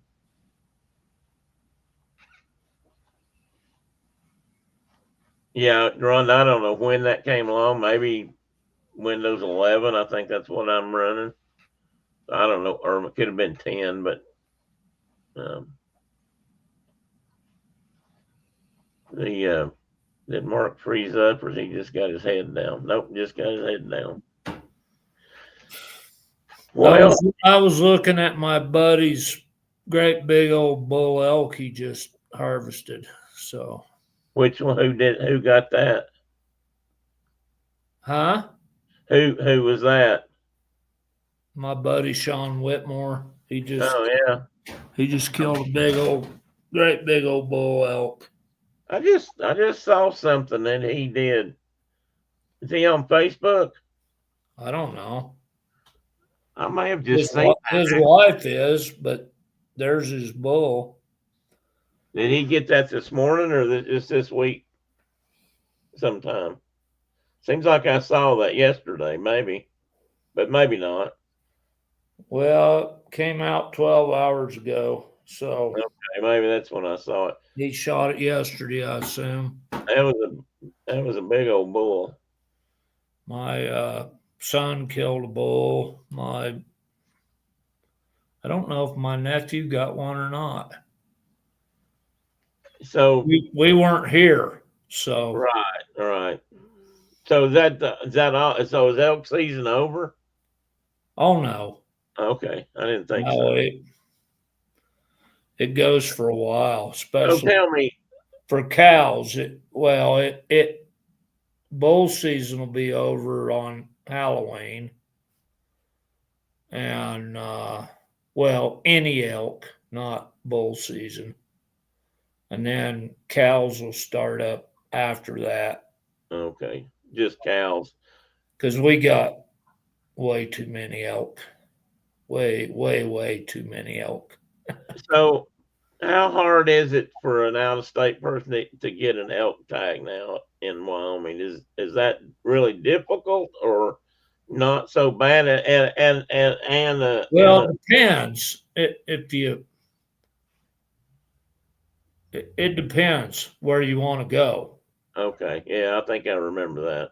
I think you told me that before.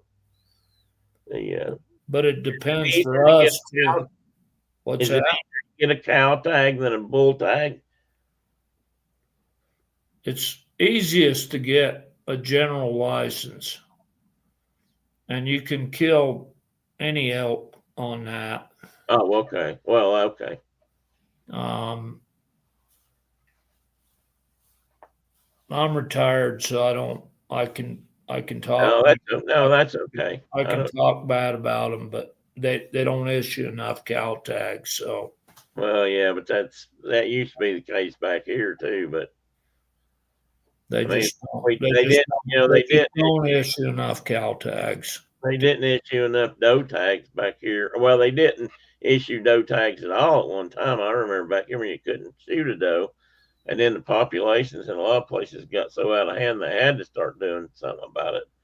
And then now I think you can. I think antlerless, as they call it back here, deer or not. So I think that's pretty common now. But you and I, when we first started hunting, that wasn't a thing. Yeah, the only time you could kill a doe back then was during archery season. Right. That was pretty much it. When we actually hunted like men with real bows.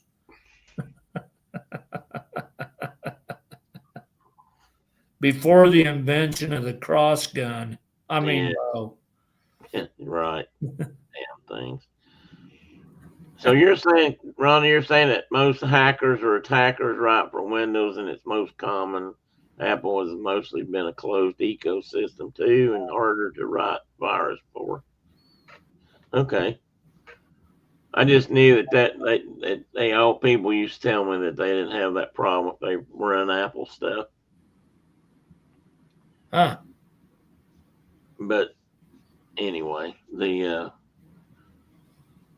I want to come back. I want to come back out there They're sometime. probably hacking all of our knowledge right now. Probably they're probably focused on this particular win chat because they know between the two of us, there's all kinds of brain power going forward. Which is of limited value in today's society. What? Yeah. What is it? What is it in the Christmas Carol or Christmas Story? His dad doing crossword puzzles, and he tells his wife or tells the guy out in the street says something about brain power or now we told the guy on the street he probably wouldn't understand it because it was he dissed him because he said you ain't smart enough basically. But it seems like he told his wife it had something to do with brain power. That's me and you sitting here, brain power, buddy. Oh my! At least maybe a time. I still like. I want anyway. I still like to come out there and hunt one more time before I die. Something, but you don't have. I don't. If I could come out and hunt a cow elk, I'd be thrilled. Probably. I'd probably just as soon. In fact, I'd probably rather do that. But you kind of got me. They sure eat good. That's what I was thinking. You kind of got me hung on antelope. I never really thought much about antelope, but I've ate your antelope. It's pretty tasty. Yeah, it's good meat. And now You just have to treat it. Right. Yeah, exactly. And you, I think, are the one that I've used to hear that some people said that they thought of all those, deer species out west or around the country, that their favorite was moose. But I think you've told me you prefer other things over moose. Well, I've had good moose and I've had really bad moose. Okay. It depends, and they don't have a stamp on their side saying this is a good moose. Right. But we've always joked with people. A guy will go out and shoot an antelope buck in the morning, gut him and throw him in the bed of the truck and drive around and his buddy's got a tag too, and Yes. just like throw him up in there, hide on, drive around all day in the dirt, dust flying, and then like, I don't like antelope. Yeah. Well, you half spoiled him in the bed of your pickup truck. Well, people did that here too with deer, they And it used to drive me crazy. Ian. And I'm like, okay, go shoot that Hereford over there. Yeah, drive it around. Gut it and drive around all day with it in the bed of your pickup truck and see how much you like beef. Yeah, people don't get that. And people used to talk about, oh, I don't like deer. They didn't like deer. So and so got a deer. Because they don't know how to take care of meat. No, they throw it on the hood of their damn truck and drive around. With the heat of the engine coming up through the hood of their truck in the sun. And of course, back here it might not even be cool enough. Look at how cool I am. I killed a deer today. I mean, it used to just absolutely drive me bananas. And then complain about the meat not being any good. Well, they ruined it. I mean, yeah. Ian says that he thinks chocolate mousse is good mousse. Well, and he spelled it right too. And I have to agree with you, Ian. I think chocolate mousse is pretty good mousse. I like that kind of mousse. I've had other flavors of that type of mousse that I thought were good. And I don't know if I've ever eaten the other kind of mousse or not. I remember one of the game dinners we had back here, somebody brought some mousse. And I may have eaten it then. I'm not positive. Rhonda wants to know, what's Bon Devil? I don't know what that is, Rhonda. Never even heard of that terminology. Chocolate ganache. Now, I know what chocolate ganache is.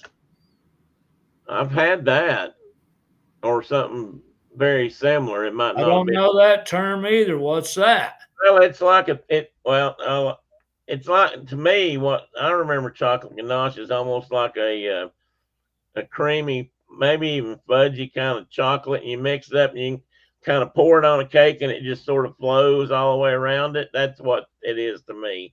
And then it sets up. Oh, she put a link in. So we'll go find out right now. We're going to find out right now. Over here to click on it though. Bon Devil. Few mortals can resist chocolate ganaches. Oh, heaven's missing a dessert. Chocolate ganache. Dark Belgian chocolate. Well, I like dark chocolate. I experience an unholy eruption with this devilishly thick, smooth, and premium ganache. Rhonda, what have you done? What have you done? Oh, and they make it's vanilla and salted caramel. Oh no. I never heard of this, but now I know about it. And Brenda's not here, so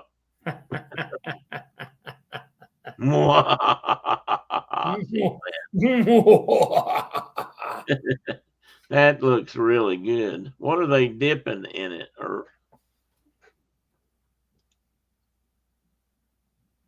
unguilty pleasure. It's 100% plant-based. I think chocolate is 100% plant-based. There's the ingredients. If there was an insect or two mixed in there, it'd be just okay. Okay, yeah.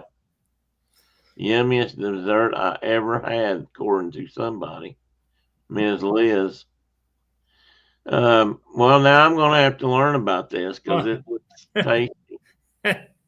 Were you at Mom and Dad's the time I was out there? Oh, that means no milk. Okay, well, that does make sense, Rhonda. I'm sorry, I wasn't thinking that way. I forget about that sometimes. You got it. You what? Anyway, what were you gonna say about? I said if there was an insect or two mixed in there, I'd be okay with that. Were you at mom and dad's the time I was out there in the yard taking a straw of grass and Oh, poking it down into the ant mound and pulling the ants out and eating them? I don't know if I was there, And, but I know about it. my sister came over and like, what are you doing? And I'm like, I'm just eating ants. And she just flipped out. Like, Well, she would. It weirded her out so bad. She was like, God. I kind of believe that. And then with your sister. Last year we were there and I caught a great big carpenter ant, one of the big headed ones. Yeah. And I popped him in my mouth and started eating him, and he bit me back. I was gonna say, did he bite you? Yeah, he bit his head like on my tongue. And my sister was like, see, I told you. Well, some of those could hurt. Oh, train. So did the little humans have been eating ants for a million years. Some of the little ones taste kind of lemony, as I recall. They're very lemony. Yeah, they've got that formic acid, which tastes like lemon. Well, you know, not to gross anybody out, but no, I just, bugs are bugs. Well, if you go just think of it as meat. If you go to Asia, they use lots of insect protein. I guess it is. All kinds of things that if you go to Southeast Asia. Rhonda says, y'all are not right. You just now figuring that out. You're going to eat bugs. I mean, she's just now thinking, you're just now figuring that out, Rhonda. We're not right. We never have been. We've never claimed to be, though. In the head. I have a video from when Chris was in Thailand in a market that was, but yeah, I've seen, I don't know who I saw do it, but I've seen several of those travel. No, I thought I would reiterate.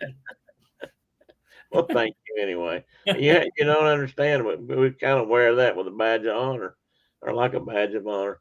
I remember several of those, the chefs that I used to watch that traveled the world, and ate local, whatever the locals were eating.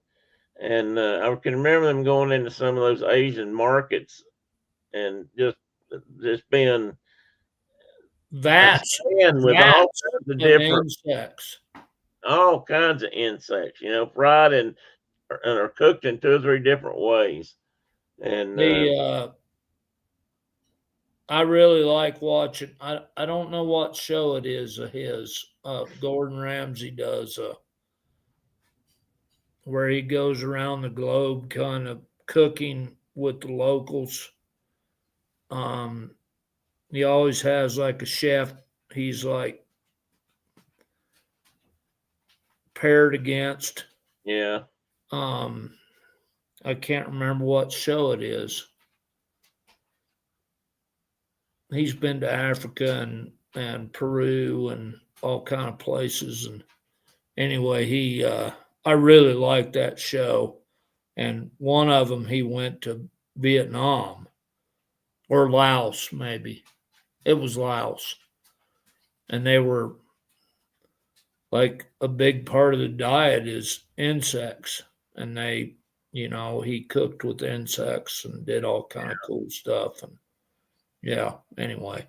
And I used to watch Anthony Bourdain's show, and you're right, he did do that a lot. And I really liked his. I really I was really sad when he died, and the way he died. But that was a problem he'd struggled with for years, off and on, I guess. And but he did some. He was, and I've got a book of his that is really interesting. I can't think of the name of it now. Um, we've got it somewhere. Somebody, maybe even somebody gave it to me, but one of his earlier books is really good. And I was trying to think of the other guy's name, Andrew something. I can't think of his name. He used to do a lot of shows. In fact, I think he's still out there doing some. I just don't see him anymore. Andrew Zimmern, not Zimmerman. Well, I don't think it's there. Anyway, he does a lot of stuff like that. Okay, Carol, thank you for hanging in this long. And I appreciate you telling me that, even though I think you're Zimmerman. Okay, it is Zimmerman. Even though I think you're probably just being kind. But I do appreciate it. Thanks you, and always for being here. But go Big Blue. I think they play at the same time as Tennessee does tonight, so I probably won't watch one. I'll probably watch one, not the other. But I think I'm recording both of them, so I'll probably watch it eventually. I probably ought to shut down. I'm having fun sitting here, but I probably ought to just let everybody go. You probably need to get going.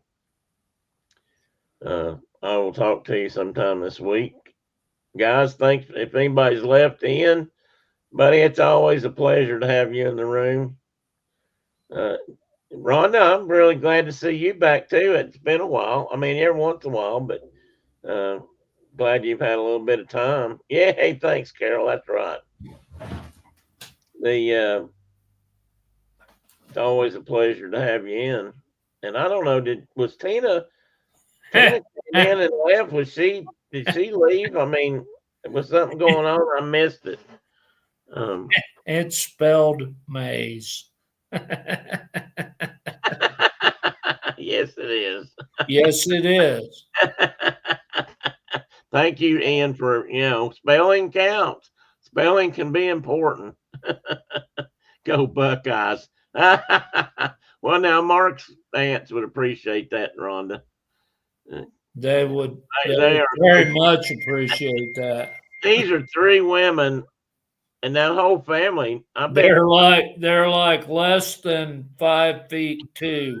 The whole family. I bet the average height is about that 5'2". All the sisters.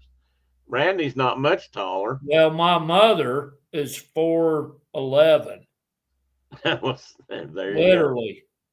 And my dad's 6 foot. So they're. You went to Purdue also? He used to be 6 foot. He's not anymore. But who, Randy? Dad. Oh yeah, your dad. Yeah, he was taller than me. And he was 6 foot tall, but he isn't anymore. No, well, I'm not 6 foot. I'm only like 5'9", and I'm uncomfortable that I'm taller than my father now. So. Oh well, yeah. Oh, you're going to Purdue oh, okay. Well, I have some good friends that actually have degrees from Purdue. Good school. That's cool. If you're into engineering, and a buddy of mine has a PhD in some kind of agricultural engineering. He's a professor at UT. He got that at Purdue. So anyway, cool. Just always remember, Rhonda, go P. UGA and Ohio State are on bye weeks, it seems. Oh, okay. So they're off this week.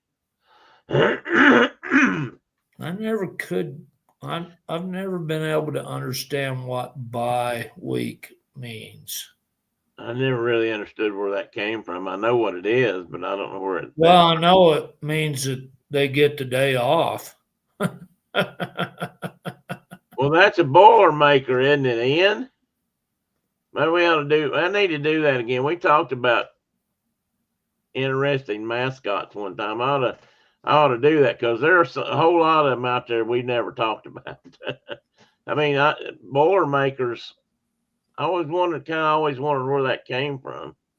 I think it started when there were uneven numbers of teams. But what's the term? I mean, where did the term "buy"?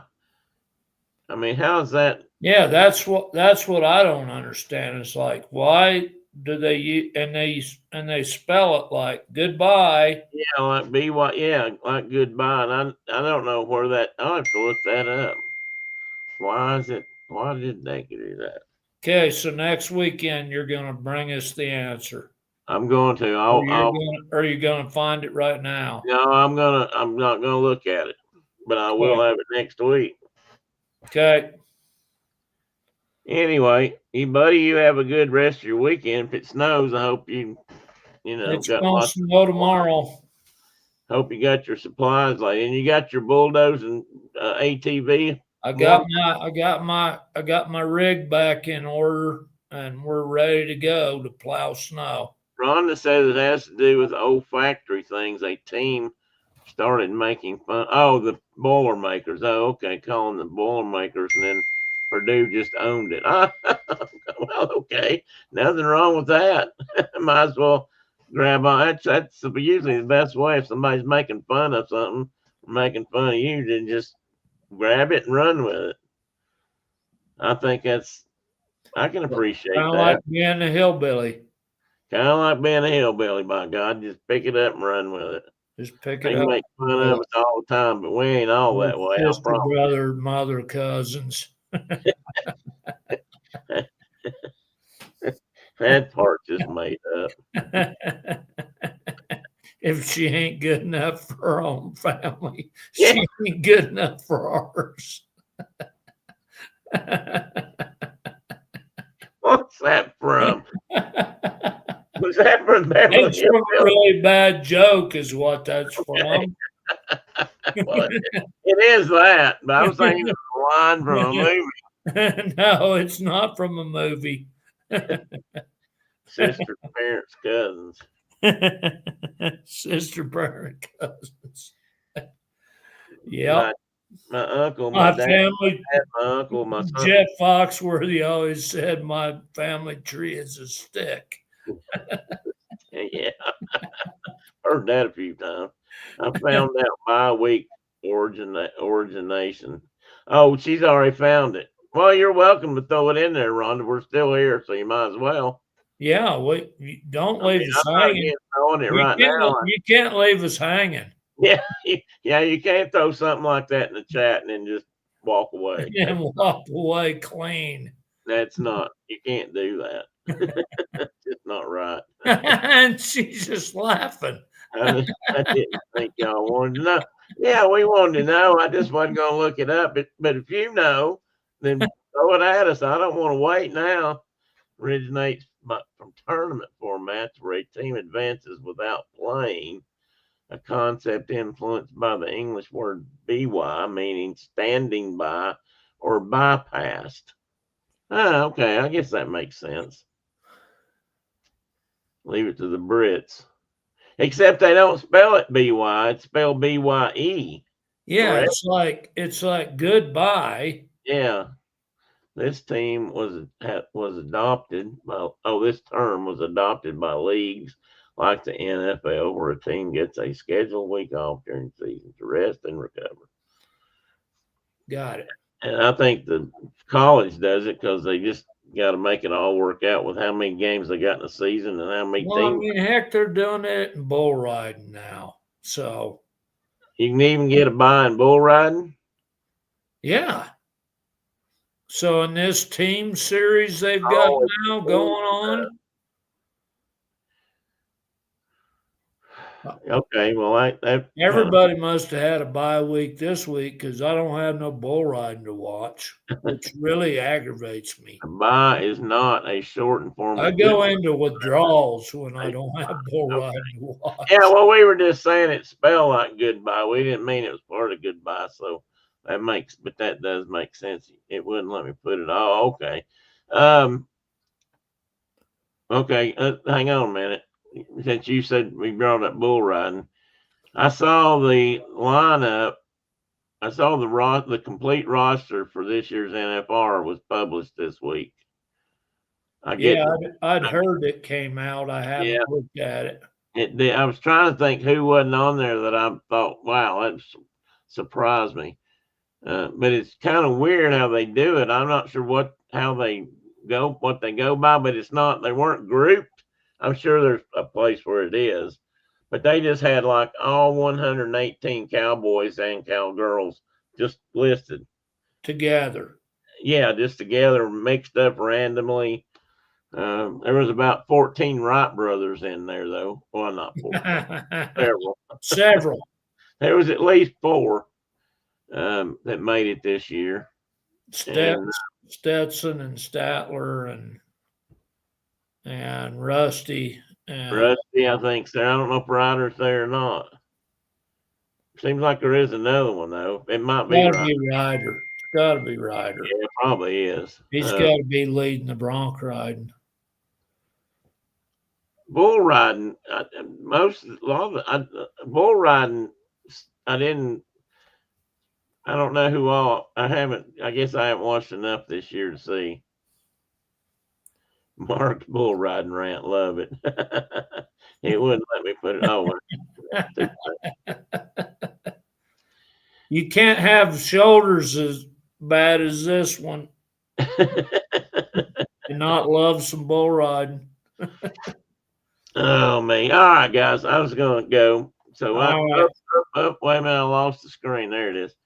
Thank you, Rhonda, for looking that up. Honestly, I'm glad you did, because now I can look up something else next week. But I kind of always wondered where that came from. I didn't know. I just always thought it was kind of strange.